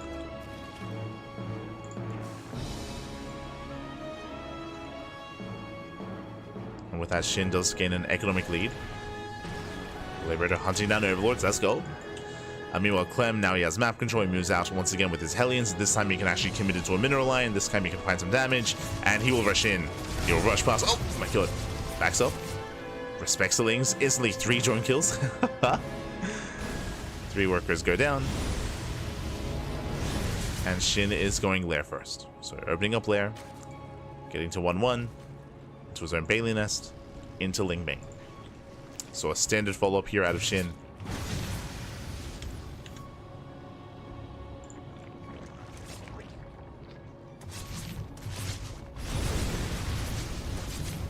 By Hellions, once again, they force their way through. Nicely done. Yeah, Lings are out of position. They do get roasted. Oh, and we saw last time Clem, he got 11 drone kills. This time, how many line up? Oh, God, they do line up, and it's going to be 4 drones so far. Getting another volley off, getting to 5. 5 drones go down. This is well worth it for Clem, bearing in mind the Hellions that don't really scale too well into a longer game. And with that, Clem takes an economic lead. He's able to catch up in the worker count. He's able to mule as well. So Clem, he has recovered. Likewise, moving out with his drop. And Shin, he is trying to go into Ling Bane Hydra. A bit of an earlier Hydra than here by Shin. A little bit greedy. Spore getting in position. Clem being forced back.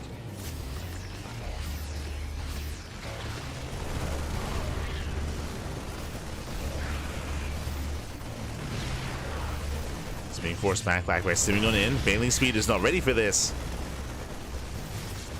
Again, did prioritize the upgrades instead. Lings, they come in from behind. They get on top of the tank. Tank volley going up. Ooh, brutal connection. Takes down a Bailing. Likewise, 2 Queens getting sniped. Very nice target firing. But Shin holds. Shin, he barely holds on. Liberator back into the main. Spore has to reposition. Oh, Queen barely goes down. And Clem, he is overwhelming. Still rallying across map, now taking up, getting his gases, getting a second factory. 4th CC is on the way. Clem, he is not 3 base all in. But this aggression from Clem may prove to just be too much. Again, Shin took a lot of losses early on.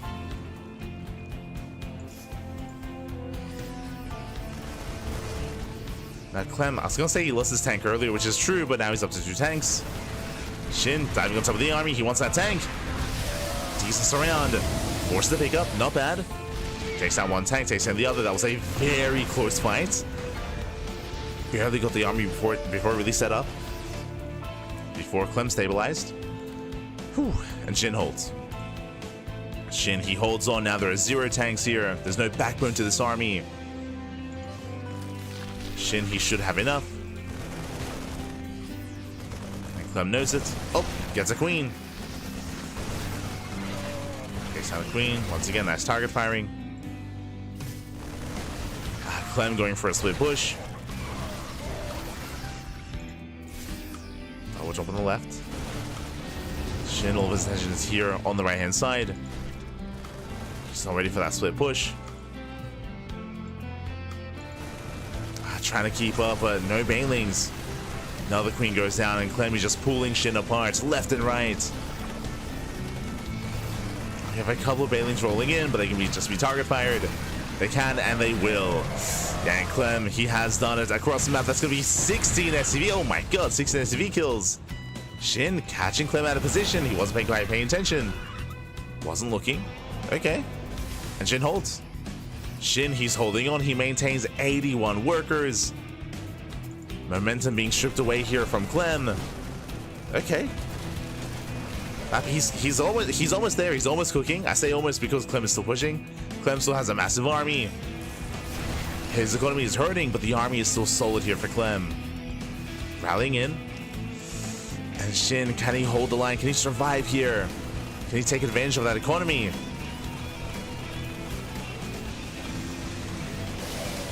A lot of it will come down to the window mines. The creep here is lacking. As the mine shots are not baited out, more banelings going down.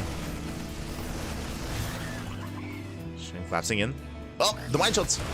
Ooh, brutal connections on the lings. Yeah, very brutal connections there. On the banelings as well. Oh god, oh no. Shin, he will hold on. Likewise, reinforcements, they do hit the center expansion. Shin is keeping up. He's holding. He is holding on. But the reinforcements waves, they just don't end. Again, the rush distance by ground here is just really coming to play. On Killer's Mile, we spoke about it earlier with brutal connection. But aggression is favored on this map. Whoever has momentum, it's hard to lose it. And there were the banelings. Where are the banelings? They're not here. Lings go down. Hydras as well. And Clem, he has finally broken the back of Shin. Overwhelms the Hydras. Banelings, now they roll in, but it's too late. It's too little too late. The damage has been done. And Clem doesn't have to pull away. He can just keep going. He can just keep going. He can just keep pushing. And GG gets called. Clem, he will take a 2-0 lead. Whew. GG. GG, well played. Again, Clem, he does take the lead here. Just like the previous map, Killer's Mile, also one of the smaller maps of the map pool, a very aggressive map as well, and does favor this style out of Clem. Now, shout out to Shin. I was very impressed by his own Lingbane counterattack, by his run by. He was able to do a lot of damage, but again, he still wasn't able to stabilize back at home. And the question becomes, what were the vetoes, and what is our next map? Ooh, loading into Ultra Love. Ay, ay, ay. Yeah, Ultra Love coming up next, another smaller map. And once again, aggression is favored here. Now, it goes both ways. If Shin were to be aggressive himself and to open up roaches, for example, and commit into roach aggression, then that could work here as well. But again, a lot of it does come down to our initial builds and how Shin approaches this. Let's go. As we are loading into game number 3.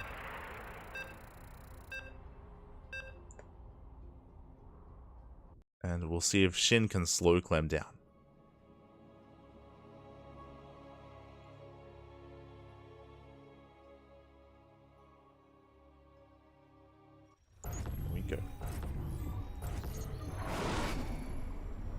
As spawning in the top right-hand corner of Ultra Love, we have our South Korean Zerg player, the Red Zerg, down in the series 0-2. We'll see if he can bounce back and make a series out of this. It is Shin. And spawning in the bottom left-hand corner, we have the French Terran player, the Blue Terran representing Team Liquid, leading the series 2-0, one game away from claiming the series. It is Clem.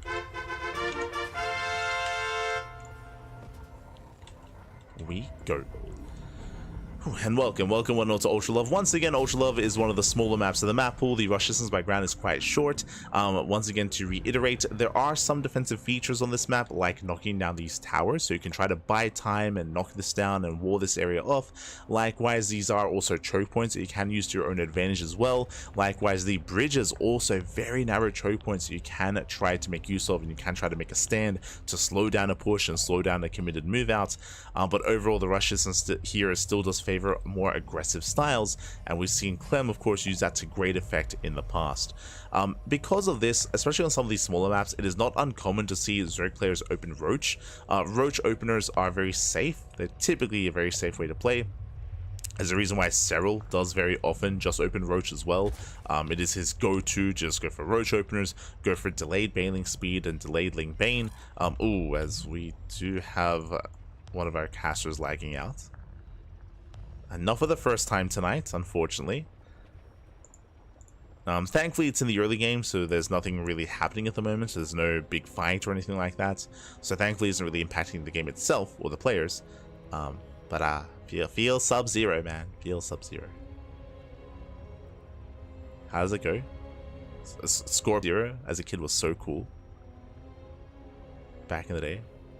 Back in Mortal Kombat 0, I want to say. Was that a game? Am I crazy?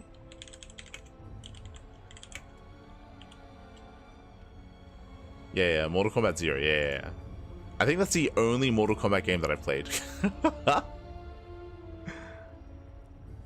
Oh, there we go. As we end up losing Sub-Zero, Smerge. I'm sure he'll join us for the rest of the series or for the rest of the games.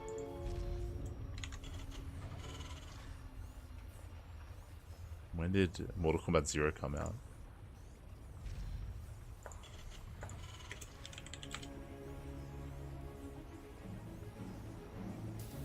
$1997. Let's go.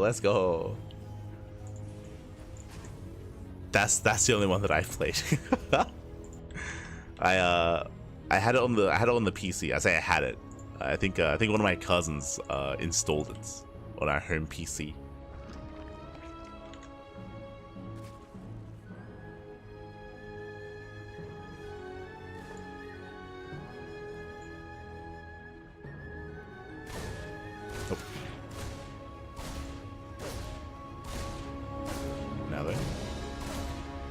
Be dancing with the army. Oh.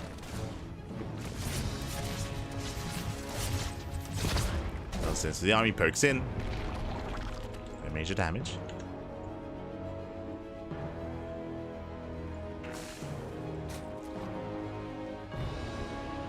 There's no major damage so far. It does pull away. And once again, 1-1-1. Okay, so hyper aggression out of Clem. We saw this in game 1, if you recall. We did see this in game 1. So with this, we can go into faster Banshee production, more committed Hellion play.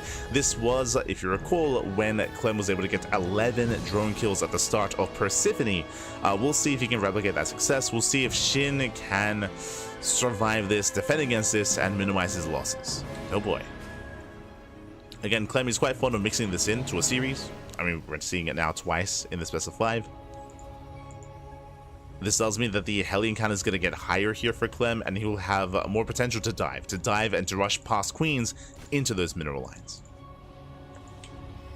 Ooh, my apologies. I assumed it would be the same build, but no Tech Lab, no Banshee. Instead, Medevac into Hellbat push. So much more committed here from Clem. Ay. It's less so about dealing economic damage. This is more so about breaking the queen line and ending the game, or I say ending the game, and crippling the economy. But instead, it's more of a brute force kind of style to break through the queens instead of running past them. And we're already moving out. So we're already going to be moving out. How many Hellions do we have? So far, we have 6, soon to be 8. Yeah, 8 Hellions, soon to be 8 Hellbats. Liberator to reinforce. Queens are keeping up with the rotations. SHIN, he has not scouted. He's now moving in. But it's too late. It's too little too late. He dives on the queens. Morphs in the Hellbats. The first queen gets surrounded. First queen goes down. He gets 1. Takes down the first queen. Shuts down all the lings. Medevac is zoned away. But the rest of the queens are being chased down. Now goes for the mineral line and goes for the drones. Okay, drones getting roasted. Getting 5 drone kills. He's gotten one queen already, and he wants more. There's one clutch transfuse towards the end, but the queen still goes down. And he's overwhelming. Takes down two, soon to be a third queen. Oh, medevac does fall. Oh, he wants the final queens. He gets them. Oh my god. Barely does get one more. And Shin holds. Whew. Shin, he does hold on. Looking at the units lost tab here, that was 3 queens, 25 lings, and 5 workers for a medevac, 8 hellbats, and a handful of marines. At least Shin does hold, does survive, does defend. And behind this, Clem, oh, no fight done. Takes down one more queen. Trades liberated for a queen. Back at home, he races back. He has a full wall. Third TC is on the way, halfway done at this point. And Clem, he does have a greater economy compared to Shin. He is even on workers plus mules. Yeah, mules, they do rain down here at the natural. Clem getting into 1-1 upgrades.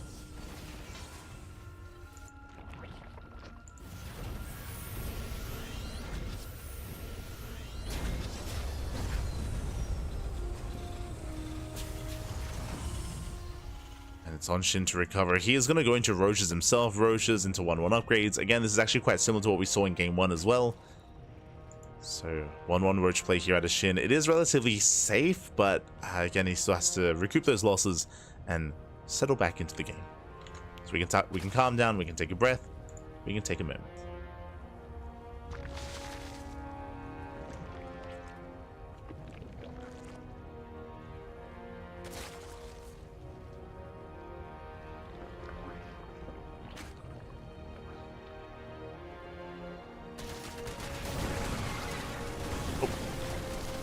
As Ling Runway is attempted here, does take down some of the fire, or some of the hellbats. Not much else though. Shin building up his roach counts. So for the time being, Shin, he's going to be cutting workers at 66. That is a 3 base economy for Shin. Shin, he has the option. He has an option here. He has a choice to make. Does he drone up his 4th? If you remember on Persephone, he did decide to drone. He did decide to throw down a infestation pit, but I don't see a pit. I don't see a pit here. I see 1-1 on the way. I see no more saturation, no more drones in the production tab. He has 0 drones here at the 4th. Shin is focusing on purely Ling Roach. So it looks like he's going for a 3-base all-in. And ideally hitting a timing with those 1-1 upgrades. So Shin, he has a timing available. Clem, meanwhile, getting his gases, getting a 2nd factory, 4th command centers on the way. Clem is building up and investing in further tech, further production, further upgrades. Clem is getting ready for a longer game state, and I'm a little bit concerned here that Clem might be misreading this. And behind this, he has a bunker on the way. Yep, he evacuates. And he knows he cannot save this. He cannot save the 3rd. He doesn't try. So Clem contained on 2 bases, but he does save every single SCV. So really nice reaction here by Clem. Very mature decision. Recognizing that he can't deal with the army. Oh. Oh shit, he does get one of the tanks. Does take down the tank. And now Shin, once again, we're at a bit of a crossroads here. We haven't really dealt much damage, but we are denying mining at the 3rd base. Shin, if he wanted to, he could try to drone, but nah, he's going for it. He's committing. Shin, he does commit. He does take down 1 more tank. Oh, just barely not. Clem chasing down the Roach Ravager. Does chase Shin down. Shin is in a bit of trouble here. Bleeds out a lot of supply. Cross map, tank did fall. Clem, he's committed. He's committed first around. Oh my god, jumping into the main. Shin not quite in position. Just try to reinforce. Queen is going to be targeted. We're just rally in. The Spore putting in some work. Let's go. Takes out another queen. Oh. This queen rotates back to the low ground. Rotates back around. Pulls out, pulls away. Again, Clem is buying time. He's buying time. He's making sure that he gets his 3rd base saturated. But Shin is not stopping. He's not slowing down. He instantly counterattacks the tanks. There's only 1 tank here to defend at the natural. 3rd base once again under fire. Yeah, Shin, he has control. He does punish Clem. Again, Clem was getting ready for a longer game. That's just not been happening. Oh, the tank boys are going up. Tank blows go up, but there's no support. The other Marines, they all go down, and SHIN, it looks like he will break through. He takes out another tank. There's 2 tanks left. Down to 2. Down to 0. Every tank falls. GG gets called. SHIN, he overwhelms, and SHIN will fight back. He puts a point on the board. GG. Whew. GG, well played again. SHIN, he did cut, as a reminder, he cut workers at 66. SHIN, he went for a big 3-base all-in, and it took too long for Clem to realize what was happening. He did recognize it, of course, and he did back off and evacuate the 3rd. That is true, but remember, Clem, he was investing into a 2nd factory. He was investing into a 4th TC. He was already investing into a longer series, into a longer game.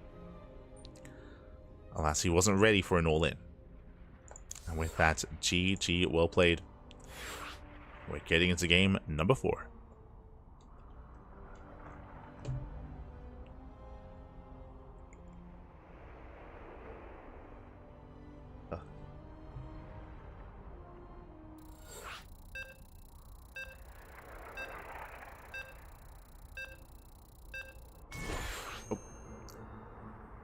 As we are setting up.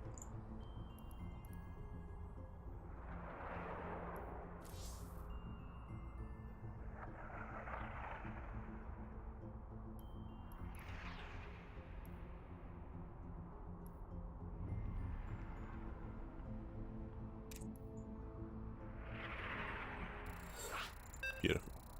Beautiful. Sorry.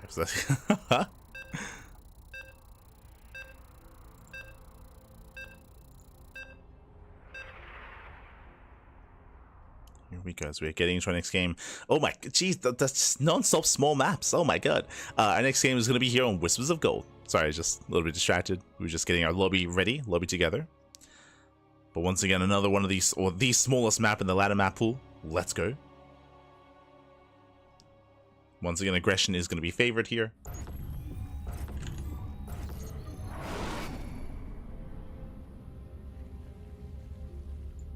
And here we go, spawning in the bottom right-hand corner of Whispers of Gold. We have our South Korean Zerg player, our Red Zerg, fighting back, putting a point on the board. We'll see if he can make a series out of this. We'll see if he can force the ace match. It is SHIN. And spawning in the top left-hand corner, we have his opponent. We have the blue Terran player, the French Terran, representing Team Liquid. It is Clem.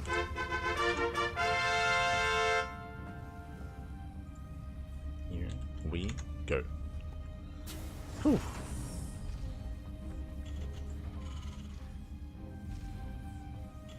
So we are setting up, and we're settling in. And again, we do load into another smaller map, but because of that, we could see Clem commit once again. We did see, I would say, a pretty successful Hellbat push out of Clem in the last game. He was able to kill a lot of queens, able to get a lot of economic damage. He didn't end the game, he wasn't really intending to, and he was able to settle into a longer game state. But again, it was SHIN who did respond with his own all-in. It was Clem that was caught off guard by it. Here, I don't know if SHIN can rely on the same Roach all-in again 2 games in a row. We could see a Roach opener. I wouldn't be opposed to that, especially on Whispers of Gold, but I wouldn't expect SHIN to cut works at 66. I wouldn't quite expect that here. We'll keep an eye on SHIN though. Likewise, Clem, he's already gone for a 1-1-1 twice in the series. He could rely on that again. I'm not so certain that a more economic opener is going to be as successful here. For now, Racks Expand, standard opener, out of Clem. Likewise, Hatch Gas Pull out of SHIN. No one is cutting any corners, no one is taking any risks. Not yet here on Whispers of Gold.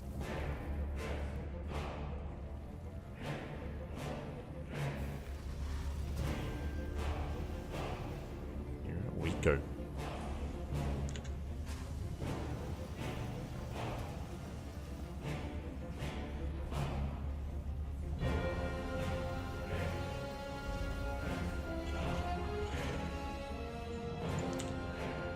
Reaper moves out, so we can see SHIN, he does keep his drone alive. Does avoid said Reaper. Cheeky move there by SHIN. Well, I should say, fancy move out of SHIN. Does take his 3rd, avoids the Reaper. Will claim his expansion. And from that, we're just calming down. We're just calming things down. No major tech decisions yet.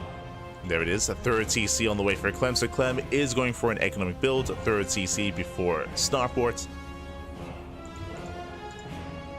So Clem, he's calming things down after an aggressive game 3. Meanwhile, Shin, does he go for early Ling aggression? Does he go for an early Roach Warren? Alright, it's going to be on Shin here.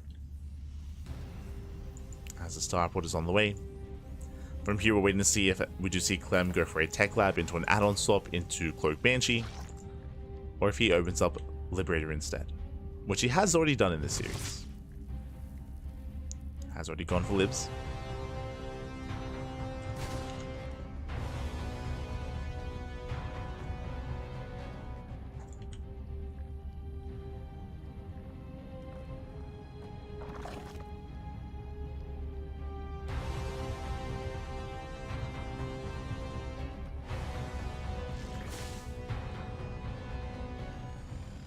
Clem does pull away, again looking for an opening.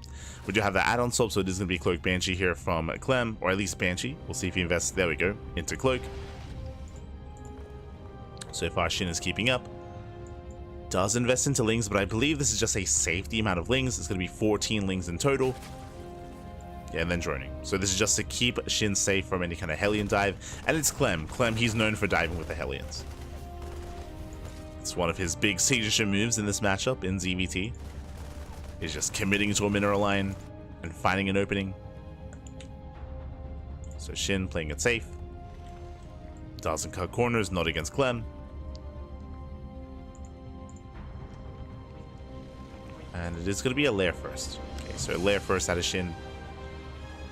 So going for the lair, this should lead into an earlier Baneliness, into earlier Baneling speed, into delayed 1-1 upgrades.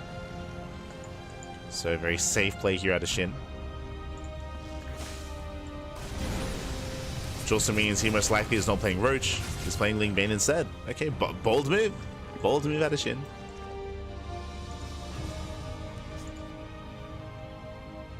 So for the Banshee is deflected. Spores are ready.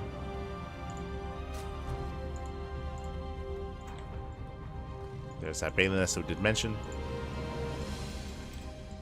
The Baneliness is a little bit late. Ideally, you do want the Baneliness lined up with the lair, so you can start Baneling speed as quickly as possible. But this is going to be a little bit later here for Shin. Does go to Evo Chambers. Clem rotating over. We'll get on top of the would-be third, or would-be fourth even. Means keeping up. Oh, and that's going to be a cancel. Yeah, nice pick off, very nice start, and now I'm worried. I'm worried here for Shin, as losing that fourth base is a brutal moment. It does mean that the secondary, the 7-minute timing is going to be that much stronger here for Clem. Hellions, they poke in. Lings, they try to engage, but that's a lot of Hellions. Lings, they get a decent surround. Whew, they shut down 3 of those Hellions, they do defend. And Shin has 24 more Lings on the way, Jesus. The pressure is on. Shin does have to shut down the final Hellion. And again, a lot of these things, they could have been drones. Shin getting to Baneling speed. Soon to be into 1-1. Oh, that's a really fast Hydra Den out of Shin. Bold move. It's quite greedy.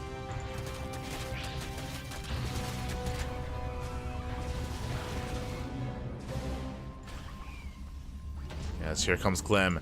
Now remember, Clem, he already forced a cancellation on the fourth base, so the fourth is not yet done. It should be by now, but it's not. Here comes Clem to knock down the fourth for a second time. And that's going to be Clem's win condition, is deny the fourth. Deny the fourth base over and over and over again. And Shin will just be starved out. We'll see if Clem can hold, as there are a handful of Banelings ready for this. Coming in for the surround. And Queens from behind, Lings, they collapse on top of the army, they lock it down. And Shin holds. Whew. Shin holds, he shuts down the army, takes down the tanks, collapsing on the Marines. And Shin, he saves the fourth base. That's what's important here. The fourth base is saved. Likewise, Shin so far just using the hydrogen for upgrades, getting into range, saturating his fourth base. Shin holds. Shin, he holds on. Meanwhile, Clem is getting ready for a longer game state. He takes his gases. Fourth CC is on the way. We have a game. We have a back and forth. SHIN, he's droning, he's teching. Building up into Ling Bane Hydra. Momentum is on SHIN's side. But here comes the second wave, the second push for Clem. Now Clem, he still only has one tank, but he has a Widowmine involved and he has a massive amount of Marines. SHIN, he has been doing a great job here just spreading his creep. He's been very diligent. The creep does buy time, and you can see once again we're setting up for an intended surround. But SHIN has to be careful not to be too premature. That's a build up. Banelings are ready. That's going to be 3 Widowmines. Widowmines are set. 1 queen goes down. The spread is brutal. Here come the mine shots. Ooh, brutal connection. Yeah, massive connection here on the Lings. Mines, they pop off, and that might just be too much. Yeah, that was a brutal mine shot. Clem, he breaks through. He breaks through the main army. He gets on top of the expansion. Banelings are coming from behind, but it's not enough. Yeah, it's not enough. Clem has done it. He has broken SHIN. All it takes is one bad fight. And SHIN has no Banelings. Without Banelings, the Marines, they can stim, and they can win. SHIN has been broken. GG gets called, and Clem, he will take the series 3-1. And Clem will advance on into the playoffs. GG. Whew. Oh my god. GG, well played. Clem, he will claim the series, he will advance on. Again, an impressive performance here by Clem. Shout out to SHIN for fighting back. SHIN, he does put a point on the board, but just the one win. Again, alongside just the aggressive build here, or the aggressive timings of Clem, I was very impressed by the initial defense of SHIN, but you can see just how short the rush is by ground. We spoke about it before, but aggression is favored. It is easier to be the aggressor on this map than it is to be the defender, just because of how short the rush distance is by ground. And with that, Clem did break through, did overwhelm SHIN. And again, SHIN just taking a really brutal mine shot to the face as well. Mistakes that could not be afforded, not in that kind of defense. GG. GG, well played. With that, we are now heading over into the Korean server, I believe. Yeah. We're heading over to the Korean server as we're getting ready for our next series. It is going to be a best of 5 between... Best of 5 between Classic and Nice. Let's go. Let us go.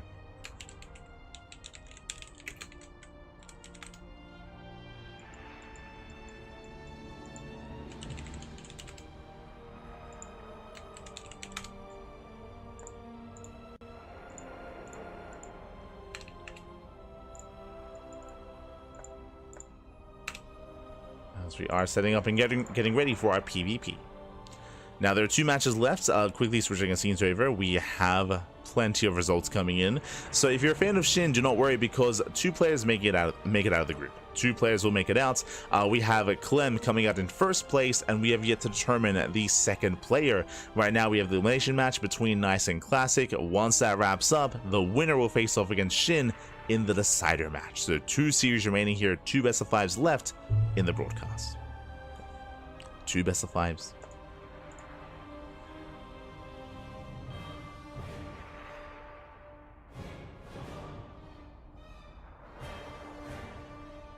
But with that, we are going to be wrapping up, and we are going to be heading on over here, and I'm going to be having a small break. We're going to be going on a short break. When we come back, we'll have that PvP. We'll have Classic and Nice. See you soon after the break.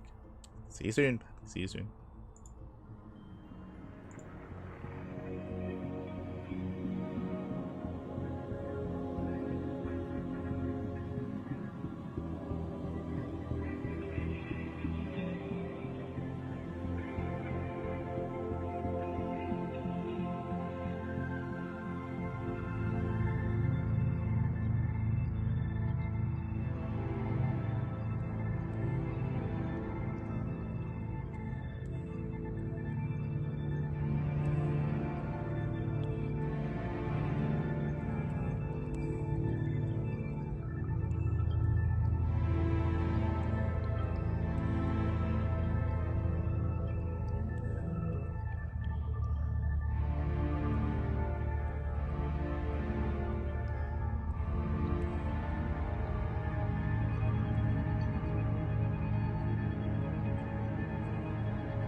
Ducklings, welcome back everyone, welcome back to the Rex April Madness, Rex and Madness Group B. We are here, we've made it through, we already have our first player making it into the playoffs. Clem just took down SHIN in a best of 5 and is now waiting in those playoffs, waiting to play out his match in the next couple of weeks. But now we are here to determine the next player to make it to a qualifying match. As spawning in the top right hand corner of Amygdala, we have the Taiwanese Protoss player, the red Protoss.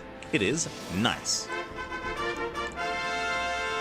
And spawning in the bottom left hand corner, we have the South Korean Protoss player, the blue Protoss. It is Classic.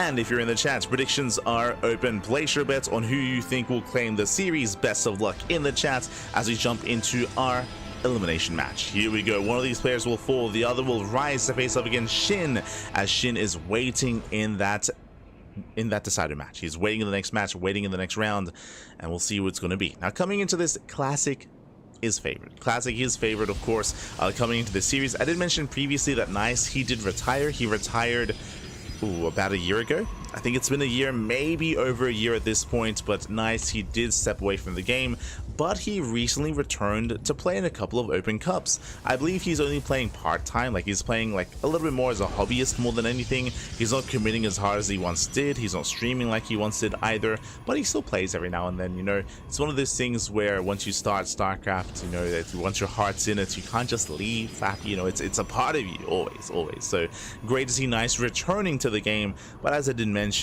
is kind of approaching, or is it taking a bit of a different approach to the game, at least currently in his career.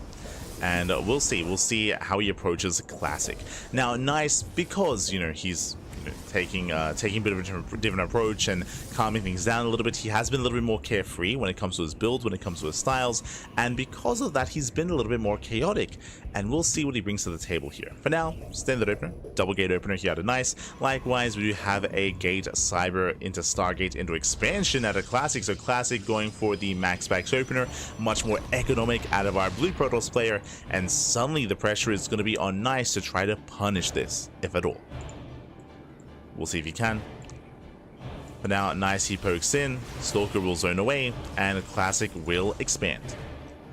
So here comes the faster natural base. Classic being quite greedy. Nice across the map. How do we respond to this? Do we set up for a proxy? The probe does get hunted down by the Stalker, so no probe, no proxy. Stalkers are on patrol, and Nice, does he expand? Does he move out? Okay, we're moving out. Interesting.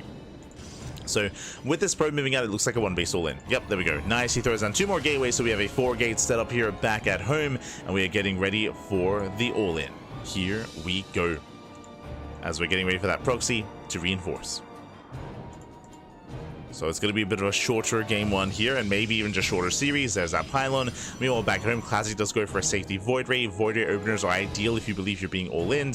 The Oracle does move out to scout, and once Classic realizes that there is no expansion, all he needs is to just keep pumping out Void Rays back at home to defend, to survive. Let's go.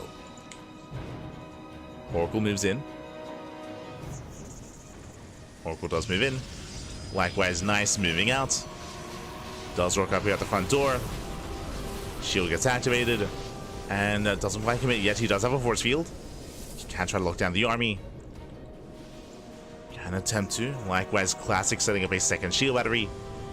Void Ray has arrived, and we're building up more and more Void Rays here. The longer this goes on, the better it is for Classic. Nice is on a timer. He's warping in 4 Stalkers at a time. Oh, these are slow warp-ins. Go for the Stalkers. He can 2-shot. He can attempt a 2-shot. Stalkers being forced back.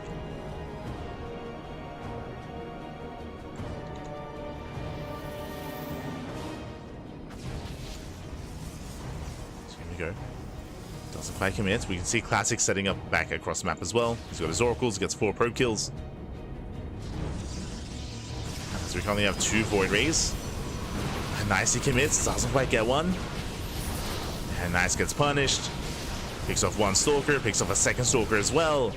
And Nice, he's running out of steam. He's running out of army. Leading out a 3rd Stalker. Ay, ay, ay. He gets 1 for his troubles.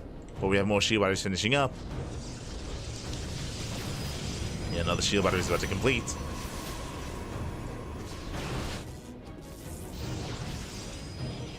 Nice, trying to move in. Oracle does rally in from behind. Oh, gets caught out. Nice pick off. Takes down the Oracle. Meanwhile, Classic is up to 3, soon to be 4 Void Rays. Ay, ay, ay. That's a lot of Void Rays.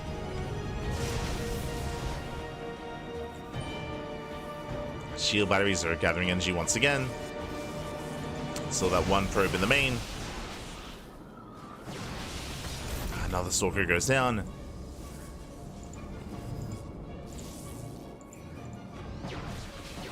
Now, nice. He could potentially try to force field the army and try to look it down and try to deal with only the Void Rays at a time. Not worrying about the Stalkers, but that's a big if. As soon, Classic he can just break out. Soon he'll hit critical mass of Void Rays and he just chases back and shuts down the army. Bearing in mind that Nice does not have Blink, there's no Twilight Council. Right now he's locked in, trying to expand, trying to break out.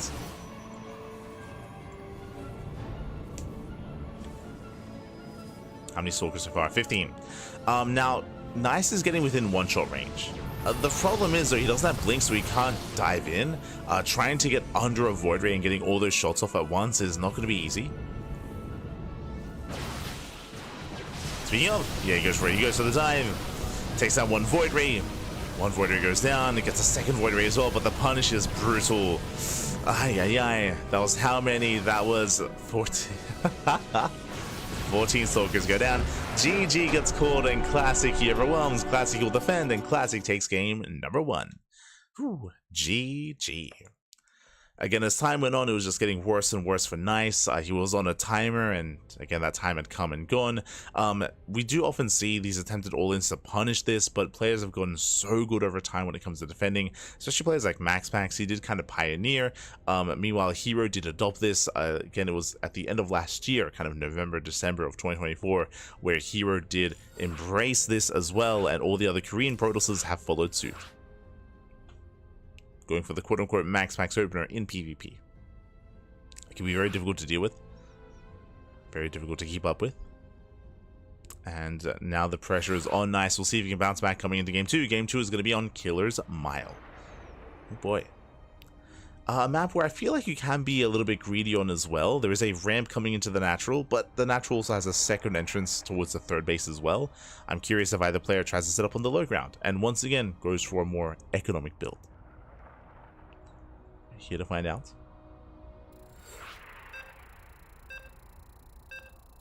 Just me, or is one gate expand OP also struggle hard against there as a 2-gate player? If you've been watching a lot of the players in recent times, so as I mentioned, 1-gate openers are a lot more common. They're a lot more popular nowadays in the latest patch. Because of that, we've seen a lot more we've seen a lot more games of the opposing 2-gate opener against it, and I think we've seen the most success when you open up 2-gate. Once you scout that your opponent's being economic, you don't respond with an all-in, depending on the map of course, but instead you just delay your 3rd and 4th units. Actually, you could even delay your 2nd unit, and you go for your own Nexus at a similar time as your opponent, and you play it out from there. That's what we've seen be a little more successful here, is to just delay your own warp ins. Despite opening up 2-gate, you delay your warp ins, you get your own Nexus, and you just get into a longer game. I'm trying to punish it is very difficult. Not impossible, but it's just really difficult to pull off. As here we go, spawning in the top right hand corner of Killer's Mile, we have the Taiwanese Protoss player, the Red Protoss, down in the series. We'll see if he bounces back, we'll see if he can recover and make a series out of this. It is Nice. And spawning in the bottom left-hand corner, we have the South Korean Protoss player, the Blue Protoss, in the series 1-0. It is Classic. Yeah, as a more concise answer, we've seen a lot more popularity in players that do open 2-gate against 1-gate expands to just skip units and go for their own faster expansion to keep up economically with the opposing player. Now, if you do go for that approach, you have to be more defensive because your opponent has the Oracle, because it's a Void Ray opener. Sorry, it's a Stargate opener, I should say. So they will have the Oracle, so you have to be more defensive, at least until the mid game. But that's kind of the role you have to take as a 2-gate player. The other option is to go for a 1-base all-in. And there's a couple of different options, like Proxy Robo, Proxy gateways, one base, 4-gate blink all-in, for example. Like, there are different options if you want to go for an all-in as a response. But of course, know that it is risky and it's not a sure thing. Meanwhile, same opener. So Gate into Cybercore, into Stargate, into Expansion. So Classic, once again, is going for a more economic opener. This is another big factor here, is as the 2-gate opener player, you do have to go for the pylon block, and you have to force out the Zealot. So Zealot is forced out. And Nice is here to delay for as long as he can. There's the pylon. Pylon is thrown down. And now Nice, he does open up double Stalker. We'll see if he does skip his 3rd and 4th unit, or if he commits into them, and if he rallies across the map. We could see Nice try to be aggressive here and try to punish his opponent. There's the 2nd pylon. Nice, he does rally. Following this up with a Stalker Sentry, not skipping units. We have 1 base all in. Okay, so Nice is going for a 1 base all in. This is the same build actually. So we have a 3rd gateway at home. This time we might proxy the 4th gate, but it's going to be the 1 base play here from Nice. And Classic, we'll see if we can defend. This time, once again, Stargate opener into the Oracle, into a Void Ray follow-up. So a very similar dynamic to the previous game, except this time I believe there's going to be a gateway proxied? Question mark. Get 3 at home and 1 across the map. Yeah, there we go. So one of them is proxied this time. Nice, he will reinforce. The Oracle will scout this. Oh my god, doesn't quite. There we go. Does scout this immediately. Is aware. Takes a lot of hits, takes a lot of volleys. And the Oracle will escape, but he's now aware of the all-in. Void Ray production has begun. Shield batteries are on the way. And once again, it's on Classic to just buy time for additional shield batteries and 4 additional Void Rays.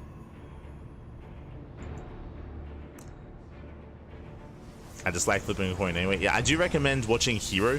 If you watch Hero versus Max Packs, or Geralt versus Max Packs, or Showtime versus Max Packs over the past 2 months, then you'd get like a better idea of what I'm like talking, or what I'm referencing. But Showtime, Hero, Geralt, all against Max Packs, like they've all kind of adopted that to respond economically instead of going for these all-ins. Skills versus Max Packs is another example of that as well. Stasis goes, oh god, Stasis goes up. No, the 2nd Stasis! And it will finish. It will barely finish. Every probe gets caught out. Nice. He has no economy. I mean, he was already all in to begin with, but now he cannot reinforce. He cannot sustain himself. Not like this. Not like this.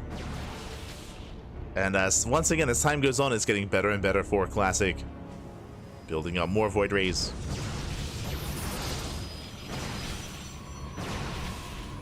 I watched some of the Windmirror Stargate, for sure. But you can definitely hunt for 2-gate openers from them, because they do open 2-gate from time to time.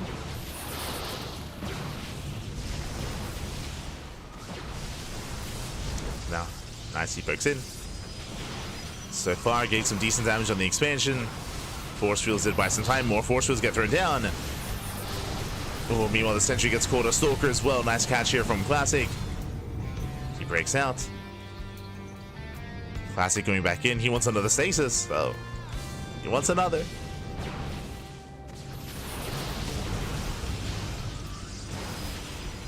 Yep, setting up in the main. Oh, Nice. He doesn't react once again. Gets caught out completely. But the expansion is getting very low. True. Expansion is getting low.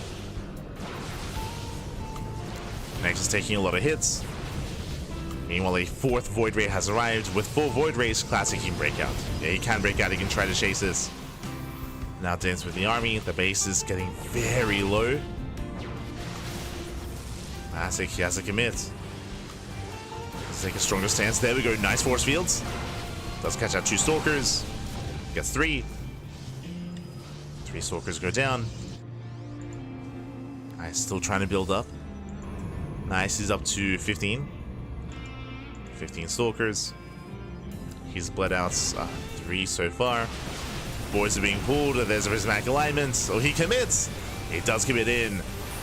And Classic, he will break this. He will break through this. Take down every single Stalker. GG gets called. Nice, the all-in fails. Classic will hold, and Classic will take a 2-0 lead. Whew. GG. GG, well played. Again, we did see mirrored builds almost. We did have a slight variation here. This time the 4th gateway was proxied for Nice, so he had faster reinforcements. But the stasis traps were insane. The Oracle across the map time and time again, just crippling the economy, making sure that Nice could not freely warp in, and it meant that Nice had even less to work with across the map, had even less to try to break Classic. And with that, GG. GG, well played. As there were times where he barely had an economy.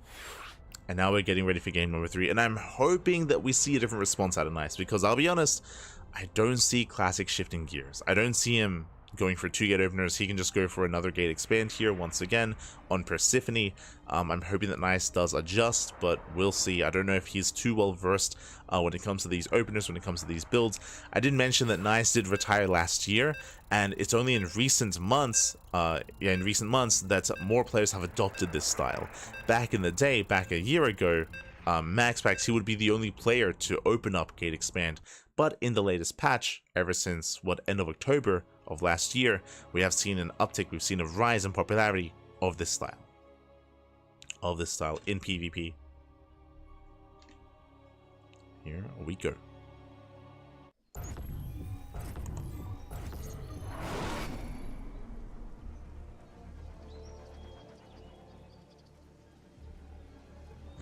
Here we go. It's spawning in the bottom left-hand corner of Persephone. We have the Taiwanese Protoss player. We have the red Protoss down heavily in the series. We'll see if he can bounce back. We'll see if he can recover and make a series out of this. The pressure is on. It is Nice.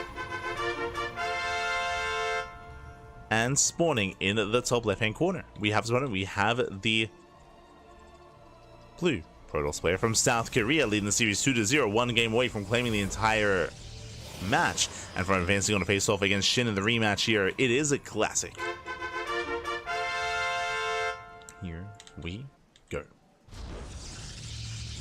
There's a tear in the space-time continuum. Yes, there's a tear in the fabric of space and time. Glad you noticed. It is there. Yes. So we are settling in.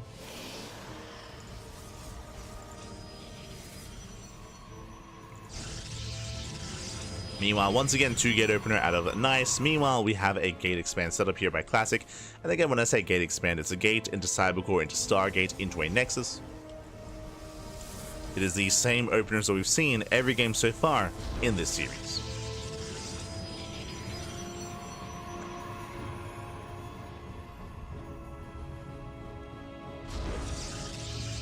Go.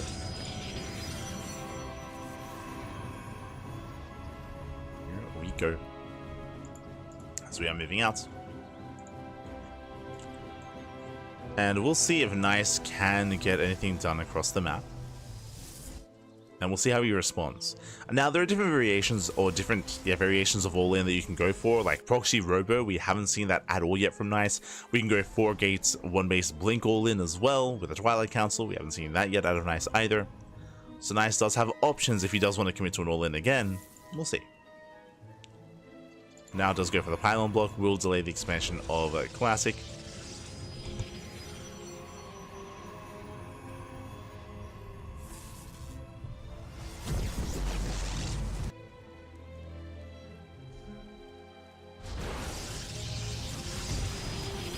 Likewise, there's the second pylon block. Once again, delaying for as long as he can.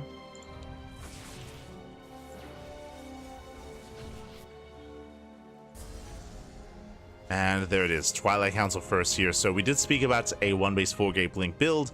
That it feels like that's all we're working towards. So working towards blink. And Nice does expand. Okay, let's go. So it's going to be a 2 gate opener. Did we skip some units here? Stalker Adept did skip the 4th unit here, just going for the Sentry into expansion into a more economic build. You can see here that Classic still has a faster Nexus, but Nice is not too far behind. So here we go. For the first time this series, we are not going for a 1 base all in. Nice is going to be playing this out and getting into the mid game. Now, once again, Nice has to be the defender. He does have his Stalker and double Sentry in the main base. The reasoning for this is the Oracle is on the way, so Nice has to respect that, has to respond to that, and has to defend. So Oracle does dive in, and the Oracle is deflected. So we are going to be playing this out. Now the advantage, of course, of Nice is the faster Blink. So Blink is much faster for our red Protoss player, so he'll have a more mobile army. I was going to say that Classic could respond with a Robo, but no, he's going for his own Twilight Council, his own Blink, but there's going to be a window in time where one player has Blink and the other does not. And we'll see if Nice can make use of that window of that timing. So we have a game. We have a back and forth. Second Oracle has arrived. It gets spotted by the hallucination. Nice scout here from Nice. He is aware. Likewise, he confirms the follow-up, is aware of the Twilight Council, the extra gateway. He's aware that there's no early immortal production.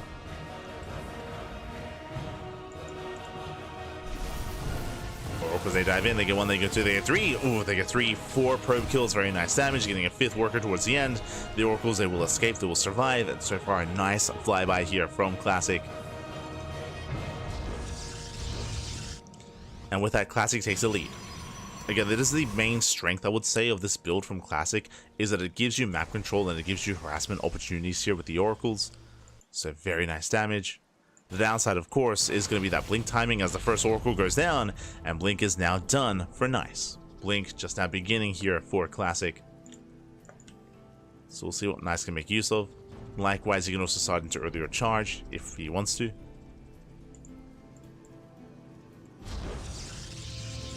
Robo's thrown down. Oh, rough movement. The movement. Yeah, he's rallied in. He's rallied into the main base. He will lose 1 Stalker so far. The other 3 get into the main.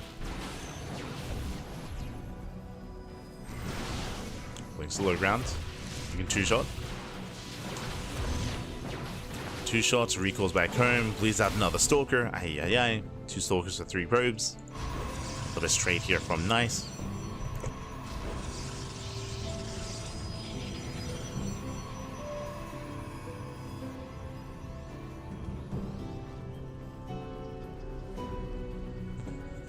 Nice flyby by Classic. Ah, I see what you did there. I see what I did. Oh, God. Not like this. Not like this. Whenever I cast Nice, I do my best to not say the word nice too often, as it does begin to lose all meaning. I do try. It was even worse, actually, with Oliveira. Back when he was called Time, that was awful. Oh, no. Meanwhile, Classic, he does commit in. Classic, I believe he does have the Stalker advantage. And takes down the Stalkers, does focus them down. Nice getting forced back, and Nice, he barely does not have enough here. Trying to warp in, trying to reinforce. Alas, he's been missing warp gate, or sorry, missing warp ins. These are Stalkers, he's being overwhelmed. Here and now, Classic, he breaks on through. Behind this, he's taking a 3rd base, but he doesn't need it. As he's breaking Nice here and now. Nice down to 3 Stalkers, down to 2. 2 Stalkers left. Boys are being pulled, more probes are going to be going down. Classic, the army barely survives, he pulls away. Nice damage so far here by Classic, getting 2 more workers, and of course trading with the army. I should say out trading. Sniping 13 Stalkers and 2 sentries for 7 Stalkers of his own. And momentum is heavily in favor here of Classic. He's got the faster 3rd base, he's got better saturation. Nice, still down over 10 workers. He does spot the move outs, but knowing that it's coming, it may just not help. Shields are triggered. Dies on the Immortal. Immortal gets focused down. And GG gets called. Classic just has far too much, and Classic will take the series 3-0, advancing on to the decider match. GG. GG, well played. Very impressive performance there by Classic. We saw that Nice did have a different approach this time. He did opt not to go for an all-in, did try to play things out a little bit more macro-oriented, but we saw that he wasn't quite able to achieve too much when it came to his early Blink timing. Likewise, he wasn't quite able to keep up economically. A big reason for that, if you recall, was the Oracle harassment. 5 probes went down, and the Oracles did survive as well. So very nice damage dealt there by Classic. Did set him up for success. He was ahead economically, and extra warp bins as well. Did mean extra gateways, and even a faster 3rd. Again, the 3rd didn't really come into play too much, at least in the first attack. And with that, GG. GG, well played. Classic, he will advance on, and We have one series left here tonight. One match remaining. It's going to be a best of 5 between SHIN and Classic. Let's go. Let's go. We have the decided match. It's going to be a rematch here. SHIN did take down Classic 2-1 previously in the broadcast, but it went to the ace match. It went to the ace match, and that was a best of 3. This time, best of 5. This time it's going to be the best of 5 instead. And I'm hoping for a back and forth once again. I'm hoping for a game 4. Ideally, we would want an ace match. But alas, the pressure is on.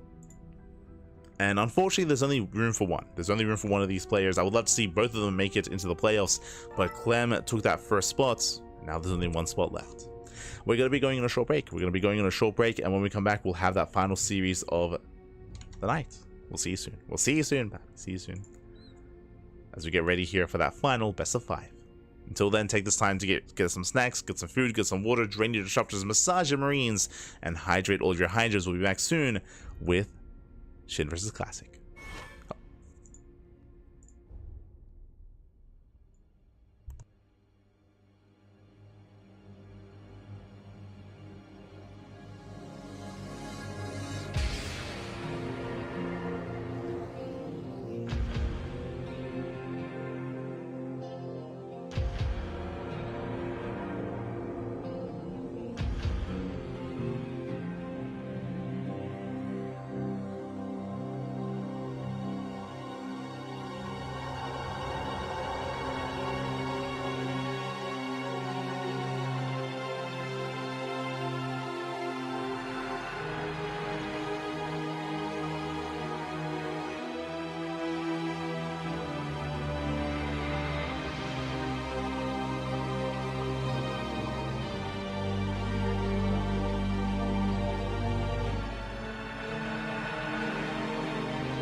And welcome back, everyone. Welcome back to the final series of the broadcast of Group B here in the Rex April Madness.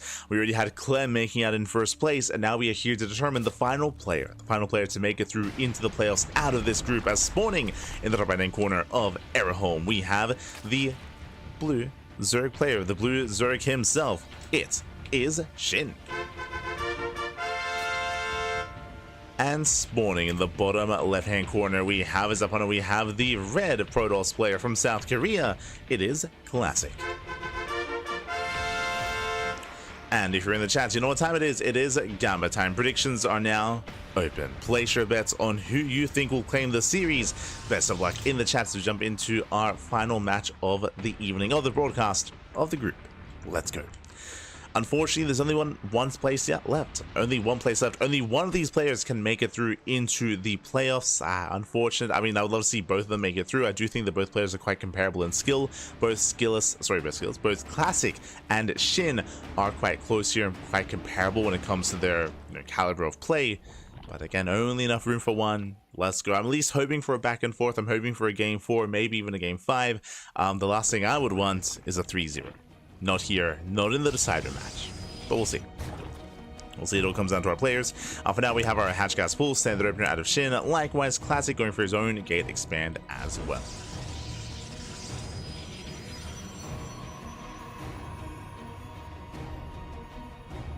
We go. So far, so good. Now, welcome one more to Home. Home is the smallest map in the tournament map pool. It is the smallest map, incredibly aggressive, very short rush distance by ground. You can see here from third base to third expansion, we have one screen. We have one screen in between bases here. We have a very short region, very short area here through the center.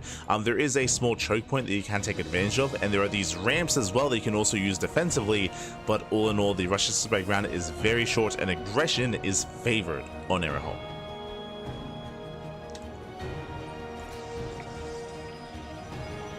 Is favored. It is going to be a Stargate opener out of Classic. Everything looking normal for the time being.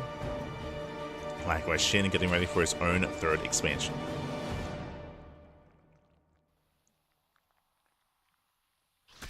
Third base now being taken. Likewise with the Stargate, Classic can opt to open up Oracle, can opt to open up Void Ray instead. This is a rematch as well, bear that in mind. SHIN did already take down Classic 2-1 previously in this tournament, in this group. Now it's time for the rematch. Lings, they slip in, they get 1 probe so far. Nice damage here. That's 1 probe for 2 Lings. That's a better trade here for SHIN. Initially, better trade.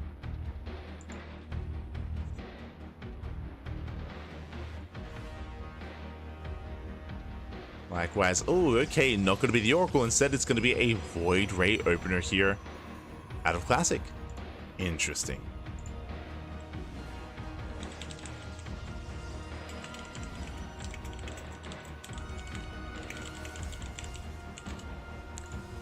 As the Void Ray does pop out, likewise, Oracle is on the way.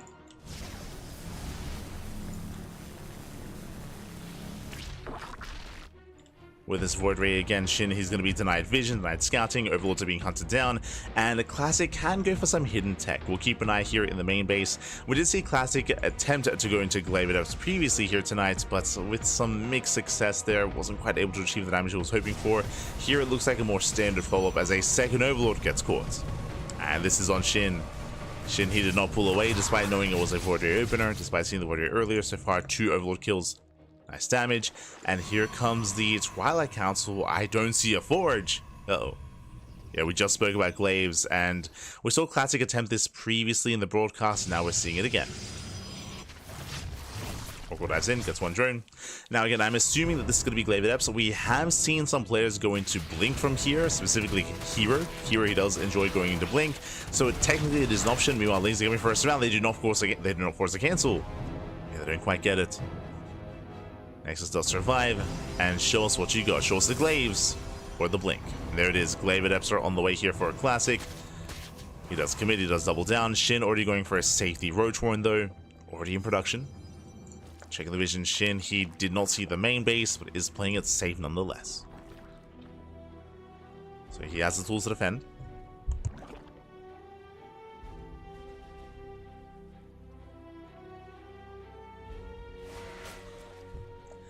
does have the tools, but is that enough? As 5 adepts, they do threaten the shade. I believe last time we saw Classic go for this build was on Killer's Mile. I believe. It was the game where Shin opened up Banelings and he defended against the first wave, but not the second, if I recall correctly. Where he went for a Ling counterattack and where he was able to kill a Nexus but didn't quite end the game. Actually, was it on Killer's Mile or Persephone? It's on one of the two. Meanwhile, that's a lot of adepts. that's a lot of adepts. They're moving in. Shin, he does fully wall off on the high ground, massing up Ling Roach.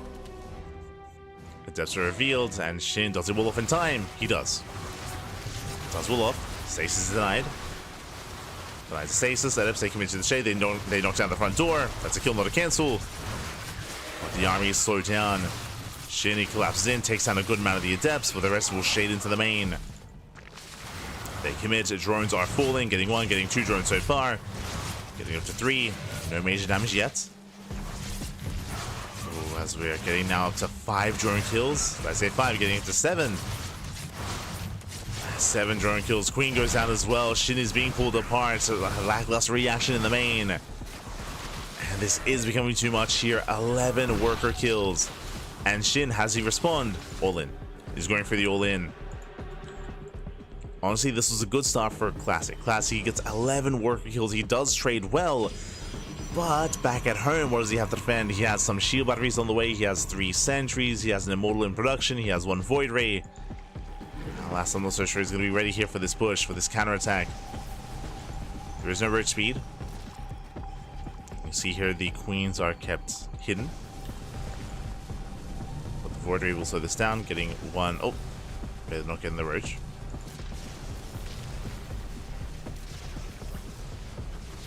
Just to survive. Nice force field, looking down the army. Getting 1, getting 2 Ravagers. Lings are coming from behind. Yeah, they do get the full surround. Queens, they drop on top of the army as well. And Shin, he breaks through. He breaks through, takes down the Immortals one after the other.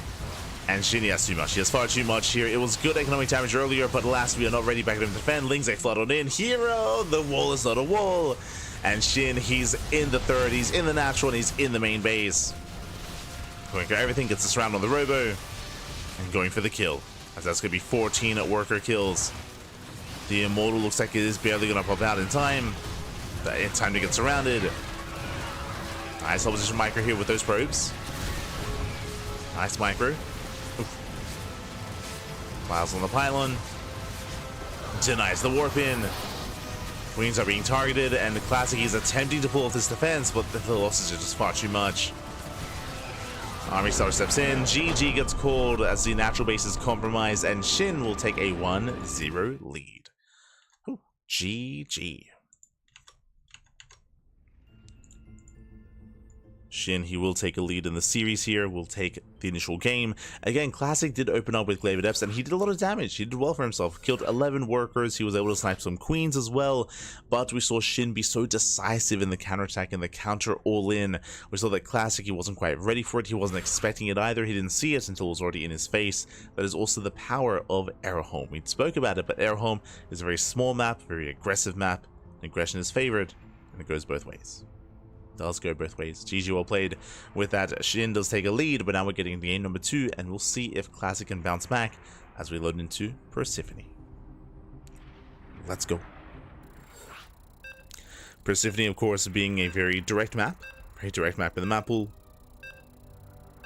It's again more macro oriented. Here we go.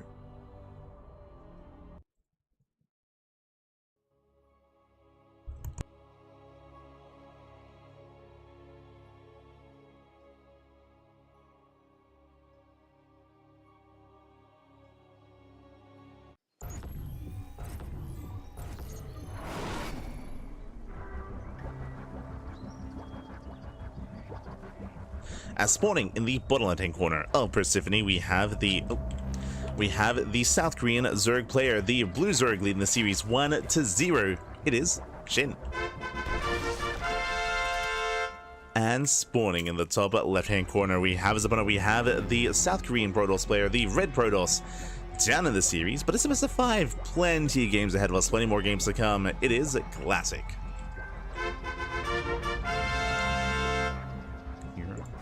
Go. So, you know, it was a very intense back and forth in game 1, with Classic initially going for the Glaive Adepts, and of course Shin responding with his own counter all-in. But now we're getting into game number 2. Persephone has a longer rush distance by ground compared to Airhome, but every map is that way, as Airhome is the smallest map in the map pool. Likewise, Persephone is still relatively aggressive, still quite straightforward.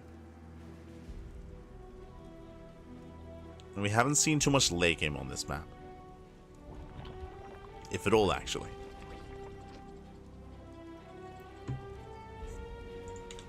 Once again, aggression is going to be favored here. From the side of Classic, he doesn't have to play Glaives again. We could see something more standard, like Pulse on and Blink into an 8 gate, for example, into a longer game state. Classic, he's typically the kind of player where if he sees an opportunity, he will just turtle up and rush into Sky Toss, if at all possible. This might not be the worst map for it, but we'll see. That's typically more favored on some of the larger maps of the map instead.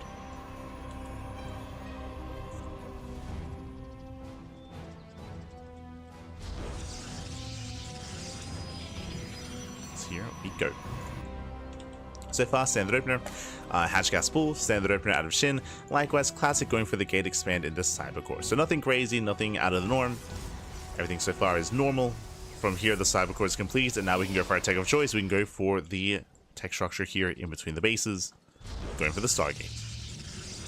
So Stargate opener out of Classic. We saw that last game this was a Void Ray first. I do like the idea of Classic going for another Void Ray opener. The reason why is just because it's a good way to keep your opponent guessing, even if you plan on playing normal and standard and going for just Pulse on and Blink Stalkers. Because we saw the Void Ray in game 1, that might kind of impact or influence Shin and his response here in game 2. So we'll see what Classic goes for. He goes for the Void Ray once again, or if he goes into the Oracle.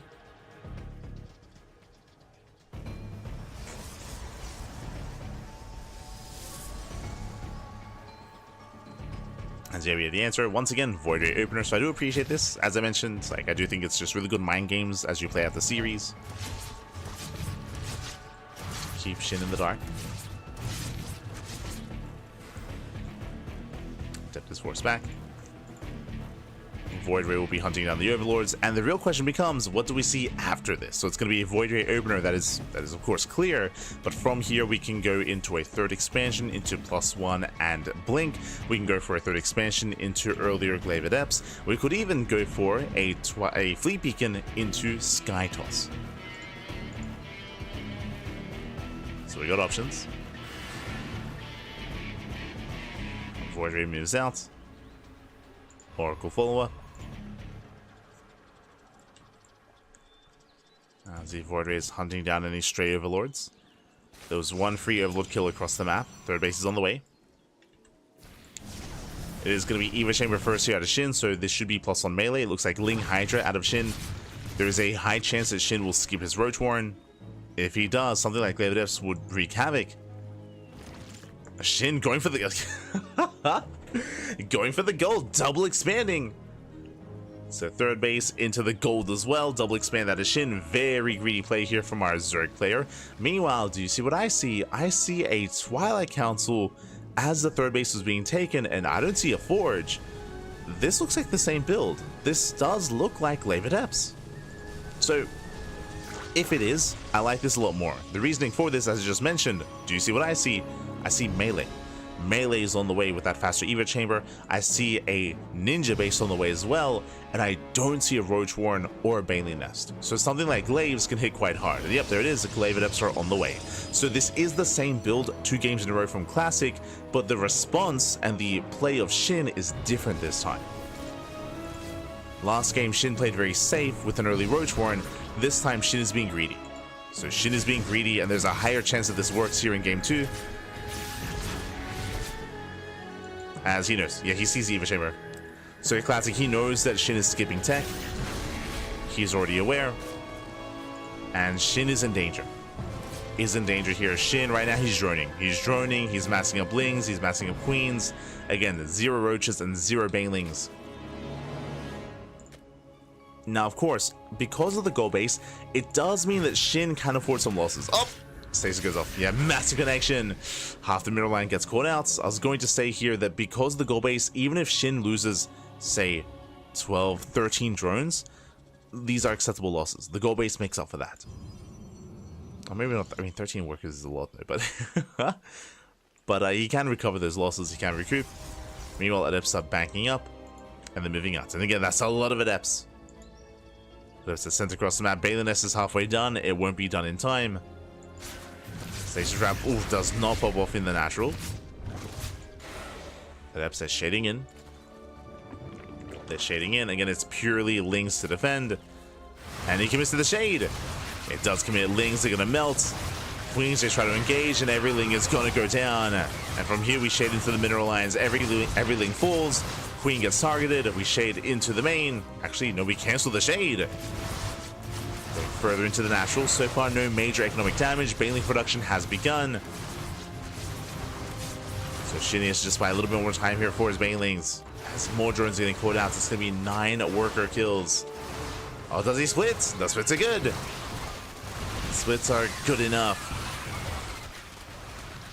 You see with these Ling reinforcements, SHIN, he is going to be able to clean this up eventually. Meanwhile, oh no, the drones! Drones are left behind. 13 kills. Ay, ay, ay. 13, 14, 15, 16, oh my, 17! 17 workers go down. That's a full mineral line. So far, a much more successful Glaive Adept attack here from Classic, much more compared to last game. But the goal base. The goal base is still a factor. So on the one hand, yes, that was really good damage. On the other hand, the goal base is a factor. Meanwhile, Classic, he checks, he confirms, and Classic will punish the goal. Classic, he's all over this. He's all over SHIN, and SHIN, he will not recover. The goal base was the way for SHIN to sustain those losses, and it's not going to happen. Not anymore.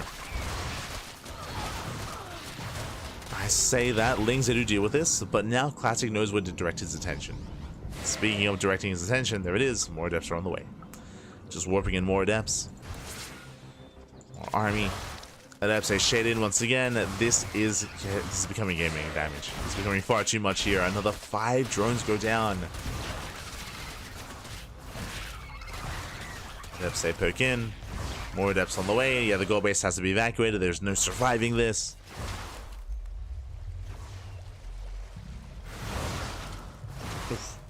Catching another 13. Oh god. Catching another 14 workers. That's gonna be how many? That's gonna be 32 in total. Ay ay ay. Shades back to the gold. And SHIN is all in. At this point, SHIN is completely all in, and I don't see this working anywhere near as well. He's going for Ling, Bane, Hydra. At least an attempted version of it.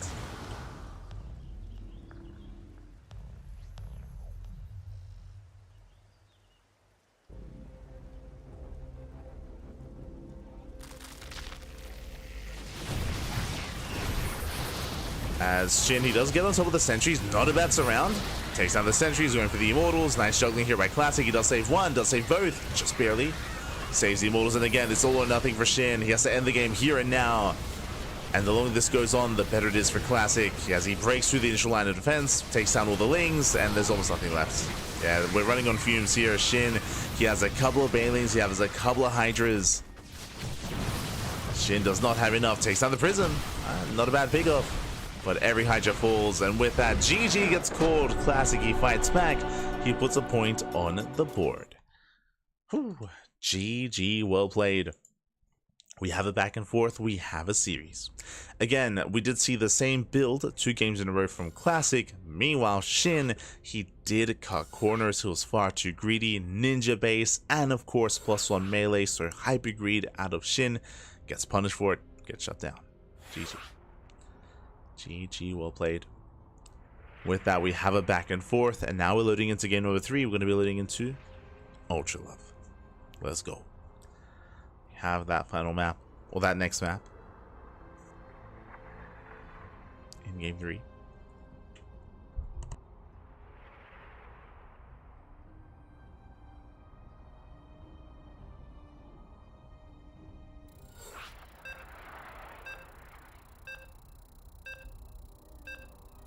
Don't forget to stretch. Don't forget to posture check. Posture check in the chat. So we get into game number 3.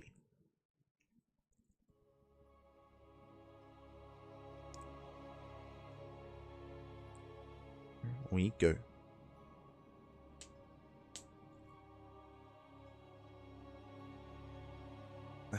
Alright.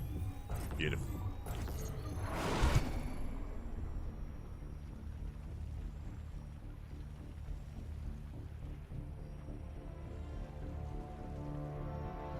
As spawning in the top right-hand corner of Ultra Love, we have our South Korean Zerg player, the Blue Zerg, being forced into a tied series. We'll see if he can take a lead. We'll see if he can gain back momentum. It is SHIN.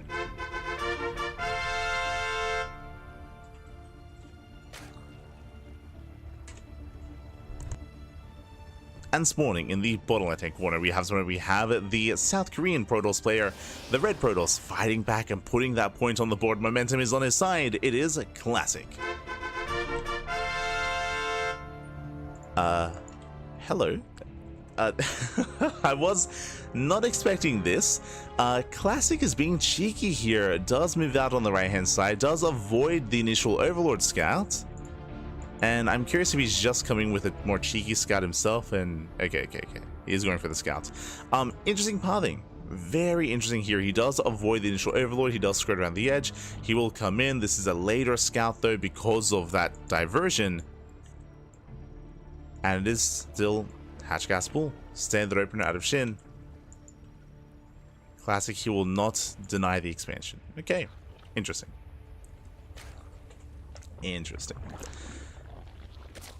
I'm curious as to the purpose of that, but again, he doesn't deny the base. He does go in a little bit later instead.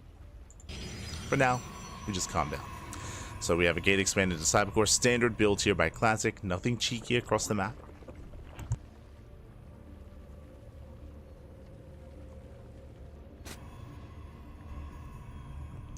Nothing cheeky, nothing crazy.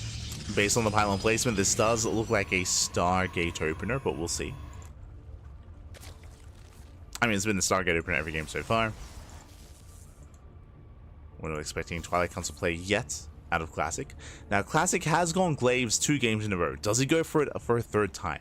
Now, as a reminder, the Classic, when he made the decision to go into Glaives, he had already seen the Evo Chamber. He had already known that SHIN was going into Ling Hydra. He already knew that that SHIN was going to be skipping Roaches and skipping Banelings. So it was an informed decision. Here, we'll see what he gets done with the Oracle. We'll see if he can scout the follow-up tech.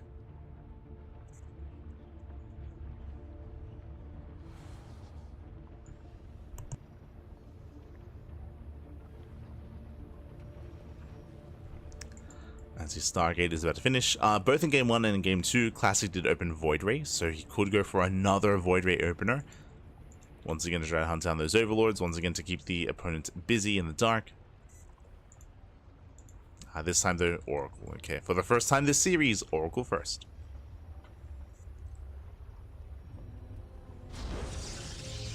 Which means earlier scouting, earlier aggression out of Classic.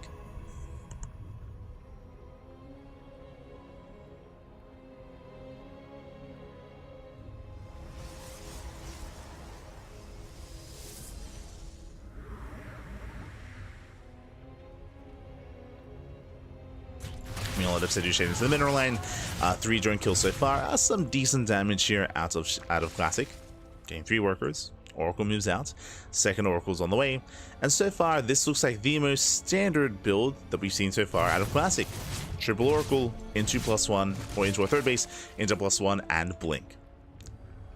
So for the first time, this series does look like a more standard game. Meanwhile, Lings, they do get the third base. They do get on top of it. They're hoping for a cancel, and they're going to force it as well. Classic out of position. There's a cancellation. Oracle's ready to race back. We did skip the second Adept. So Classic was being greedy and was punished for said greed. Again, no additional depths, no additional warp-ins. Third base was denied. So far, a strong start here for SHIN. Does move out.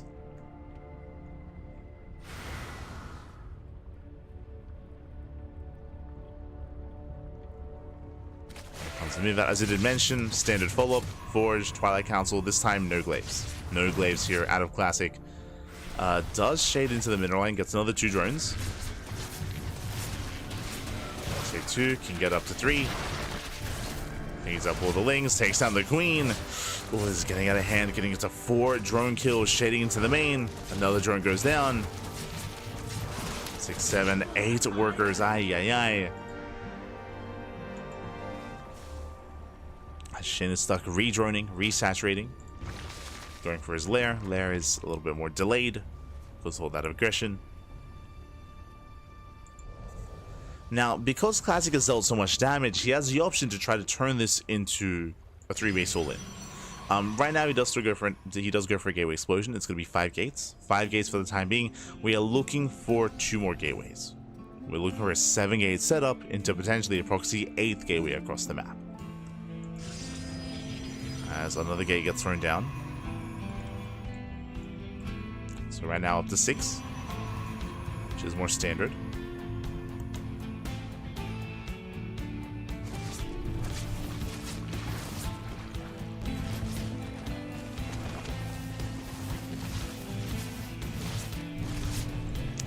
They'll throw down 6. Likewise gets 3 more drones across the map, going for the stasis as well, going for the double stasis. And SHIN, he gets caught out. Yeah, no reaction at the natural. Oof, stasis pops off. Classic, we've got to make a choice here. It's taking gases. Taking gases at the 3rd base is a sign of tech. It is a sign that Classic plans on going into Storm or into Colossus. As both gases are being taken, this means that no 3-base all-in. No proxy, no 3-base all-in out of Classic. And speaking of tech, yep, with these gases comes the tech of choice. It is going to be Storm. So Classic is building up towards a longer game state. I wouldn't have been opposed to him going for an all-in after dealing so much economic damage. Again, he has killed 15 drones over the course of this game, plus a stasis. One Oracle is finally going to... Never mind, the Oracle survives. Oracle does get away.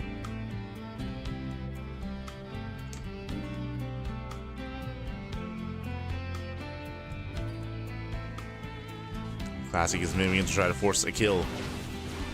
Not even a cancel. Speaking of canceling, Lings get a surround. They force a cancel on the 4th base. Hydras have arrived. SHIN does hold on to his own 4th back at home. Does hold on, bleeding out a lot of Hydras though. Oh, good. Yeah, a lot of Hydras do fall. Expensive losses here for SHIN. We got 3, 4, 5 Hydras. Oh my god, even more Hydras do get picked up. From here, it looks like SHIN, he will have enough to hold on, but these have been expensive losses here for this rogue player. And Classic isn't even done. Again, he's getting to Storm.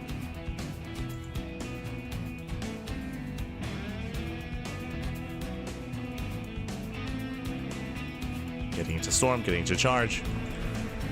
SHIN, he's up to 70 workers. We'll see if he turns up any further than that.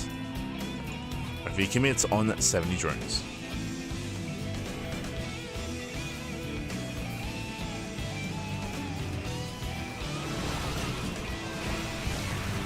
Now he's forced back home. Forced to defend. Now getting his 4th base. 3rd is up and running.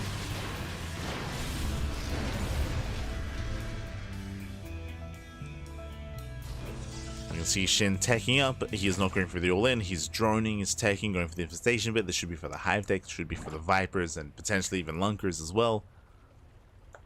It's 2 range on the way.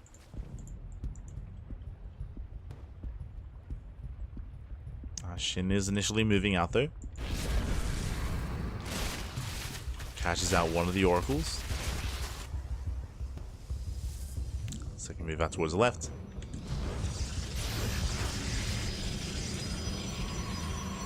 Do you see Classic trying to wall up? Trying to wall off. Storm, I believe, is done. Despite that, Storm wasn't ready. Archon morphs in. SHIN pushing on the right-hand side here. So yeah, the storms are not coming in. That's a lot of storms. That's how many? 8? 6. 6 High Templar. Storm for himself.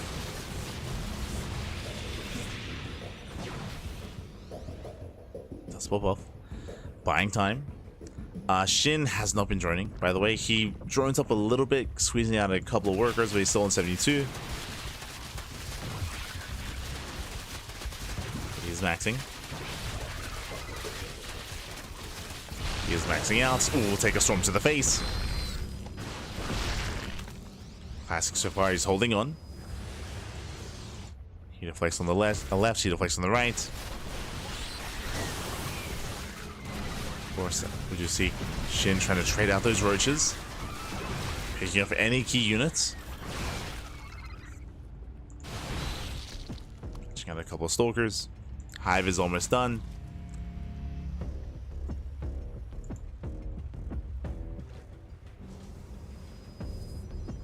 Shin is still enjoying map control. I would say that he can now freely expand and take more bases. But now, holding on. Hive is now complete, and we can see we're just prioritizing rushing into lurker upgrades. Okay, so the goal for Shin is to turtle. Is to turtle up, is to try to make it to those lurkers and survive. It's easier said than done.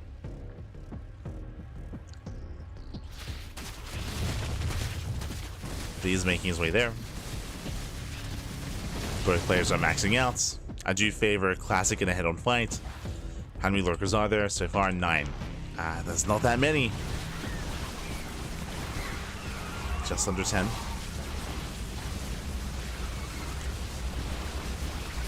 I guess Stalkers, they do attempt to surround. Likewise, as that's attempted, we have a counterattack here across the map. Getting to the mineral line. Classic, he does defend. Does hold on. Classic rotating back over. Shin trying to force the issue. Do we have detection? We do. Army dives in. Storm on the main army as well. Yeah, observers over this, and with that Shin, he will lose most of his Hydras, but the Immortals, they're going down as well. Shin, does he have enough? He has no lurkers. Yeah, no lurkers remaining. Classic holds. He holds, he defends. There are what? There are 0 lurkers left. Oh, and without lurkers, I don't see Shin surviving this. Yeah, Classic, he goes for the dive. Once again, the soup does lie, does catch out these Hydras, now catching out the roaches as well. Shin, he's in a lot of trouble here. And while he's being kept busy with the main army, he's also wreak havoc in the mineral line. Getting another 5 workers. See Classic reinforcing. See how close he is to breaking his opponent, to breaking Shin. Takes down the Queen. Going for some Overlords, getting whatever he can get done. Shin holds.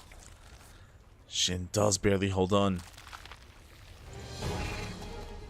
And the upgrades, they are somewhat kicking in. We're getting +3 attack here for the lurkers. Getting 0 giants.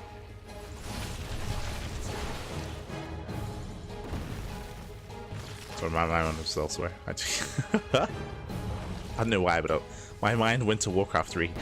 But no. Getting tired. But here we go. We have a Sky Toss on the way. Ooh. Second Stargate, Flea Beacon. Classic, he has not been able to break Shin. Does fail to break him, but he backs off, getting another expansion, getting a 5th base, and now switching into Sky Toss. Oh boy. Sky Toss is on the way. Meanwhile, Shin building up his lunkers.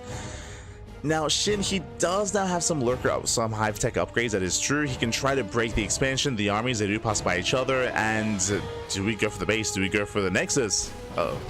Do we turn around? He commits. He is committing. Pseudo base trade.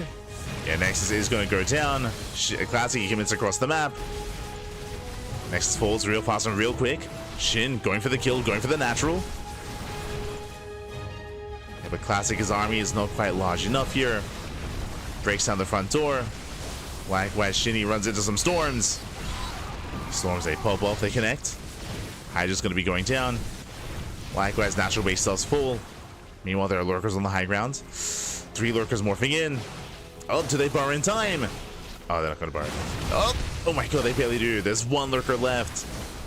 Never mind, the storm will shut it down. A lurker falls, main base under fire. All the takers here, Hydra Den, Lurker Den, Hive as well. It's all going to fall. It's all going to get cleaned up.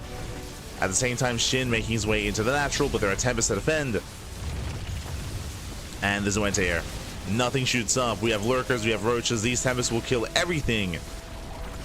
And remember, Classic, you can always recall. You can always recall back home if need be. And SHIN has to rebuild his tech. Hydra Den's being rebuilt. Lurker Den's being rebuilt. There as well. Oh my god. The storms from the high ground. Storms, they pop off. Classic, he has yet to recall. He's still getting more value. Oh, but he's locked in. He's locked into the natural. Recall is still available. SHIN, he has a decent economy, but he has no tech. He is just now rebuilding his Hydra Den. He has no spawning pool, so no more lings. Looks like Classic did recall. Did recall back home.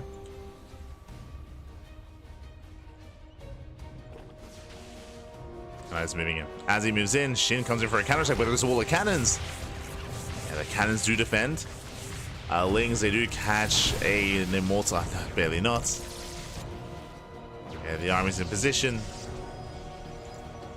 Classic, he is perfectly fine, and he moves out. Now with the supply lead. And here for Classic, the soup is not lying.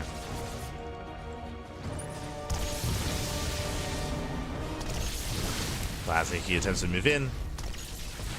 Still 3 lurkers behind this. More lunkers moving in. Getting up to 8. Classic, he just has to play it slow. Just play it slow, play it steady. Remember, there is no hive, so there are no vipers. Lurkers are going down one after the other. Ooh, storm zones away. And this is just free damage. Yeah, free damage. SHIN, he just cannot engage.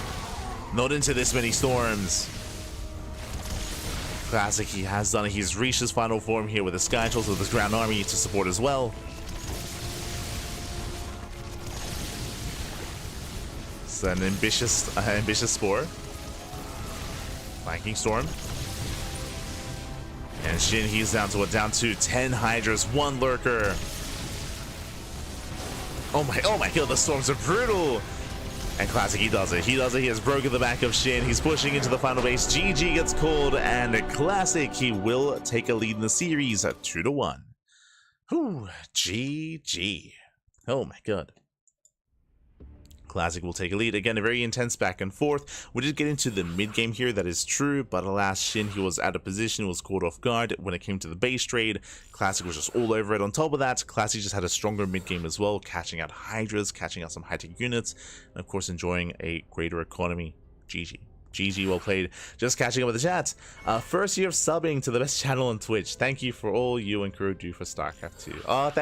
Let me play with your kitties. Thank you so much for subscribing with Twitch Prime for 12 months, for 1 full year of support. Thank you so much for the support, and we appreciate the kind words. We do appreciate the kind words. Thank you so much. We do what we can, Bappy. We do what we can,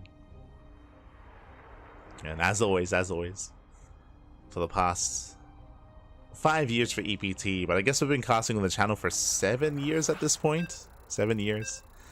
Slowly growing, slowly progressing, of course, over the years. So thank you so much. Do appreciate it. Always. Again, I can't believe it's been that long. I still remember casting, like, for the first time, like Sentimiento Latino or the ESL Open Cups as well. Doesn't feel like that long ago, but yeah, 5 years. Crazy. Or like a beginning of EPT, I should emphasize. Like, crazy. But thank you so much. And here's to potentially even more years to come, right? We're always here. Always casting StarCraft, man. As spawning in the right hand corner of Amygdala, we have the South Korean Zerg player, the Red Zerg.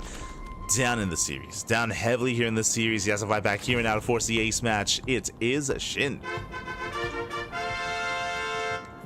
And spawning in the bottom left-hand corner, we have the blue Protoss player from South Korea, leading the series 2-1, and 1 game away from becoming, or from advancing on into the playoffs. It is Classic. Thank you. Alright, settling in. And again, last game we did have a much more standard build out of Classic, getting into the mid game, getting into +1 and Blink, into Storm, of course, where he had a much more successful setup. We did see that Shin was trying to be a little bit more aggressive and assertive, and he just wasn't quite able to break the defensive line of Classic. But now we load into the largest map so far.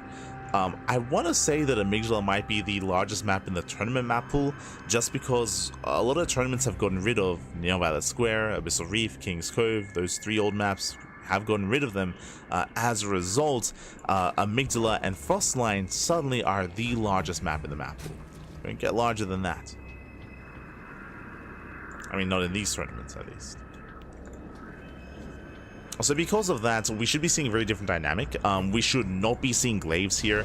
Amygdala is a prime map for rushing into Skytoss. We did see Classic get towards Tempest production towards the end of that last game, and we might see Classic head in that direction again here as well. As it is a larger map, long rush distance by ground, and because that aggression is not as favored here, it'll be difficult for Shin to try to punish Classic on Amygdala. Not impossible, but difficult.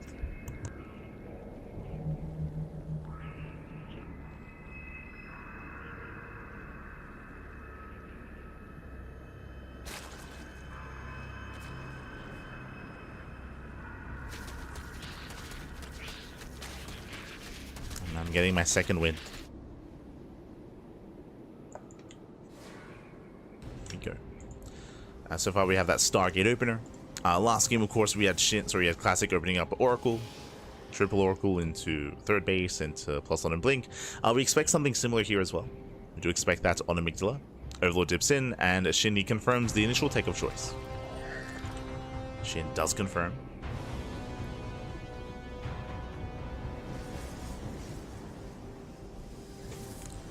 Shin pulls away. Ooh, it's going to be not an Oracle, it's going to be a Void Ray opener instead out of Classic. Okay. Will be that Void Ray opener. We've seen this before, and so far in Game 1 and Game 2, we did have Void Ray opener into Glaives. Again, I'm not too fond of the idea of going into Glaives here on Amygdala. I mean, it would be unexpected. True, I guess. It would be unexpected, so it could catch Shin off guard, but it's a very risky choice to make here. We'll see what Classic goes for after the expansion.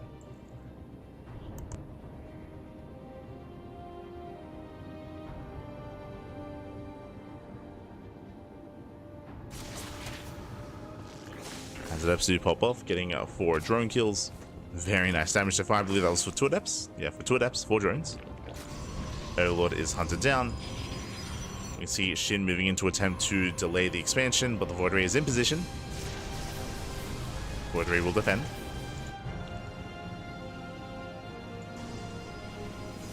Oracle's on the way. And we are waiting for the take of choice. There we go. We have the initial Twilight Council. Twilight Council has been placed. Do we go for the Forge? Are we going back into Glaives? No shot. I guess we are. Okay. No Forge. No Forge in sight. This does scream Void Ray into Glaives. This is the same build that we saw in Game 1 and in Game 2 of this series. Now we're back at it. Oh, no, never mind. Later Forge. Okay. So later Forge. Now because of that, this should just be Blink. It should be Blink into +1. It is going to be earlier Blink, but the Forge being thrown down is a sign that it shouldn't be Glaives. Yeah, Blink is on the way. So we'll keep an eye on Classic here. Something that we haven't seen so far in this series is an 8-gate Blink all-in. It is a very viable build as the drones do go down. 3 drones for 1 Oracle. Better trade for Shin. Better defense. There's that Eva Chamber for +1 melee. It looks like Shin is going into Ling Hydra. Looks like Shin is going to be skipping Roaches. And the Adepts do confirm.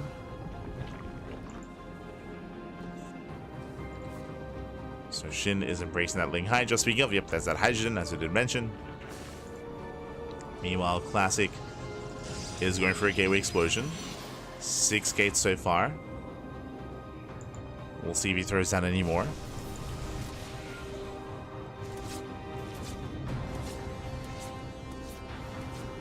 We're looking for gases. We're looking for gases or extra gateways. What's it going to be? Void Ray pulls away. Extra gases. Okay, so extra gases into a Temple Archives. This is very similar to what we saw last game. So last game we did see +1 blink into Storm, into eventually Sky Toss. That should be what we're seeing here as well from Classic. So setting up for a longer macro game. As Stasis goes off, does catch a good amount of drones.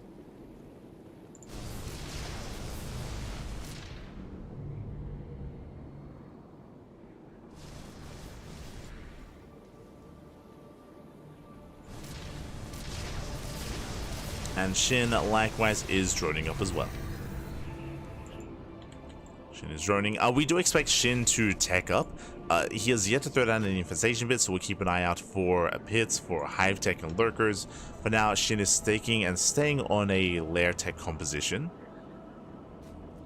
Hydras are building up. SHIN, he cancelled. Oh no. It was a fake out.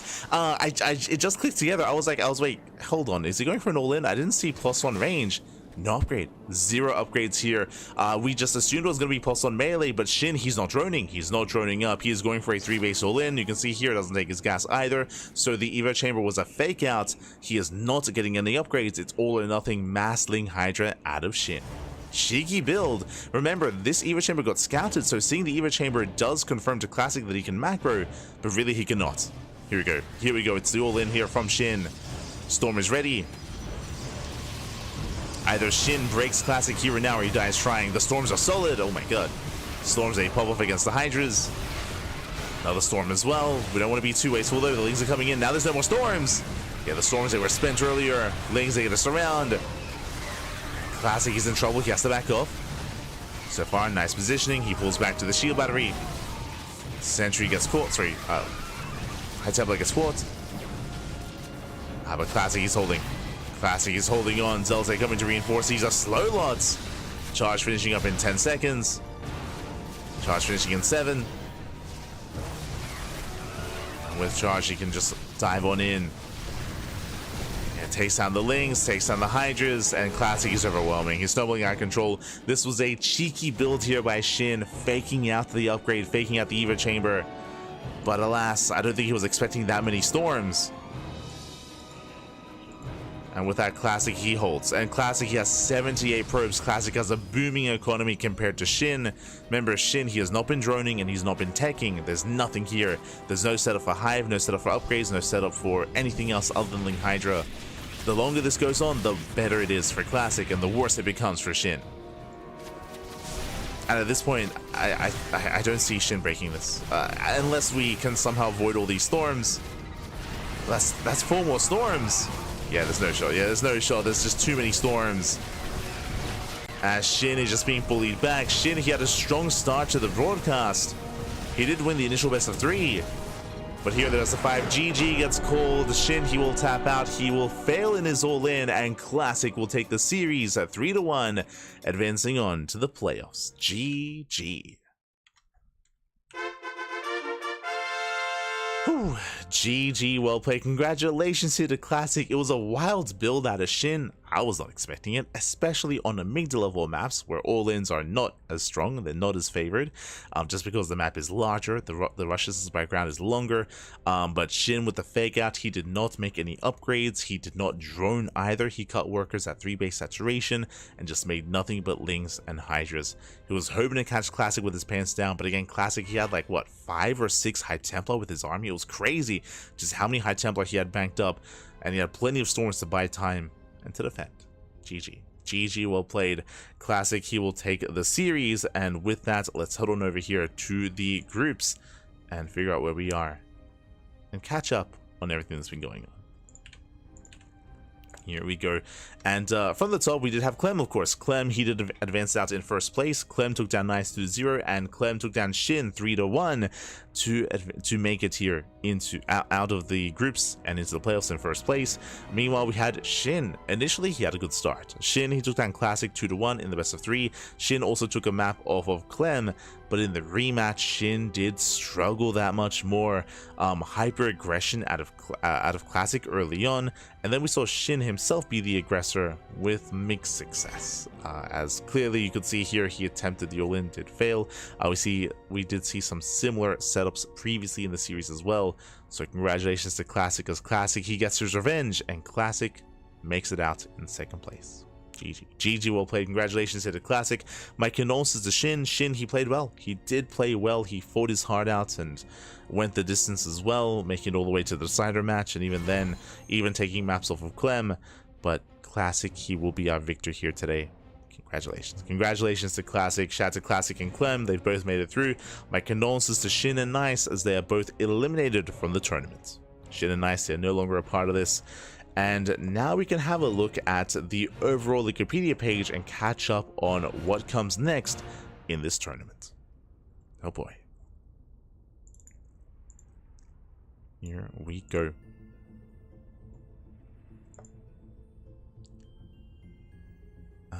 Bam. Okay, from the top here, we have the first two groups. We just wrapped up. 2 days ago, we casted Group A, and today we casted Group B. So we have Hero, Solar, Clem, and Classic. 2 Protoss, 1 Zerg, and 1 Terran so far have made it into the playoffs. Next week, in 5 days' time, we have Group C. And next week, in 7 days' time, in exactly a week, we have Group D. So next week is going to be C and D. We have Dark, Cure, Zaun, Bunny. We also have Max, Björn, Rogue, and Ryung.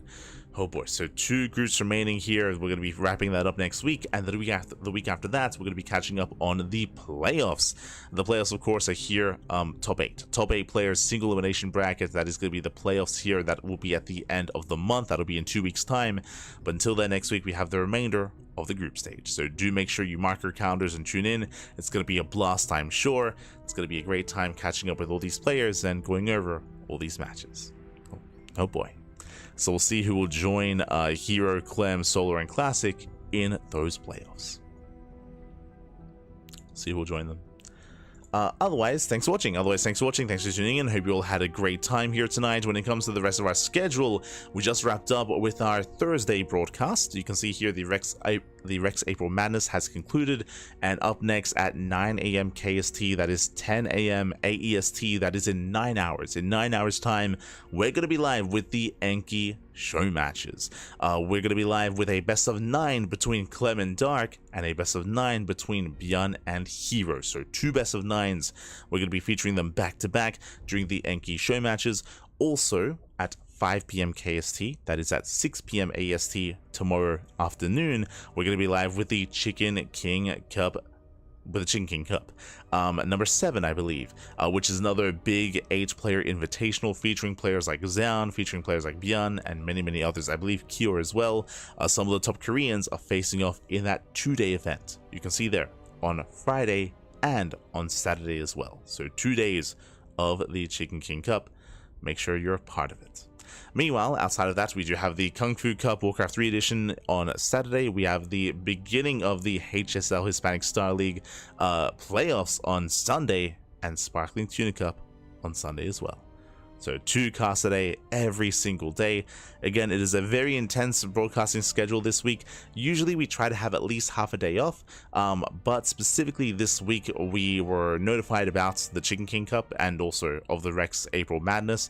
Because of these more bigger events and these more bigger invitational events with these bigger prize pools and bigger names, we did decide to prioritize them over taking some time off. So 2 casts a day every day. Let's go, baby, let's go. It's a little bit draining, a little bit fatiguing, but it's fine. It's worth it in the end. And you know, we still get plenty of time to rest. We'll be okay. We'll be okay. Let's go. As this intense schedule is going to continue into next week, and I believe coming into May we should be able to slow down again a little bit and just have maybe 1 cast a day sort of thing, at least for most of the days. So yeah, should be able to calm things down a little bit coming into May, but for the most part, the rest of April is going to be more of 2 casts a day every single day here on the CranKy Ducklings. Again, if you do want to tune in to some more CranKy Duckling action, we are live we are live more than any other channel out there. And if you cannot watch this live, then check out the VODs, as we do upload VODs on a daily basis. Plenty of content on YouTube. YouTube is the place to be. As a reminder, Twitch does no longer support VOD content, so VODs will eventually be deleted and removed from Twitch. Instead, YouTube is the place to be for all that VOD content. Thanks for casting today. Take care and have a great rest of your day, evening, night, morning. I will bed like no tomorrow. It'll be beautiful. Aye, aye, aye. Pig rain? No, we got you covered. You got something to drink? Hydrate, papi, hydrate. But otherwise, yeah, so thank you so much for tuning in. Thank you so much for watching. If you want to help support us monetarily, you can do so via subscribing on Twitch, becoming a member on YouTube, or via Patreon. Exclamation mark Patreon in the chat. You'll get a link to our Patreon page. We do, that Patreon does support our tournament specifically. 100% of the money goes towards the players. So if you want to support the players, if you want to support the scene, if you want to support StarCraft, then Patreon is the place to be. Otherwise, you can also donate. We do have a donation link in the chat.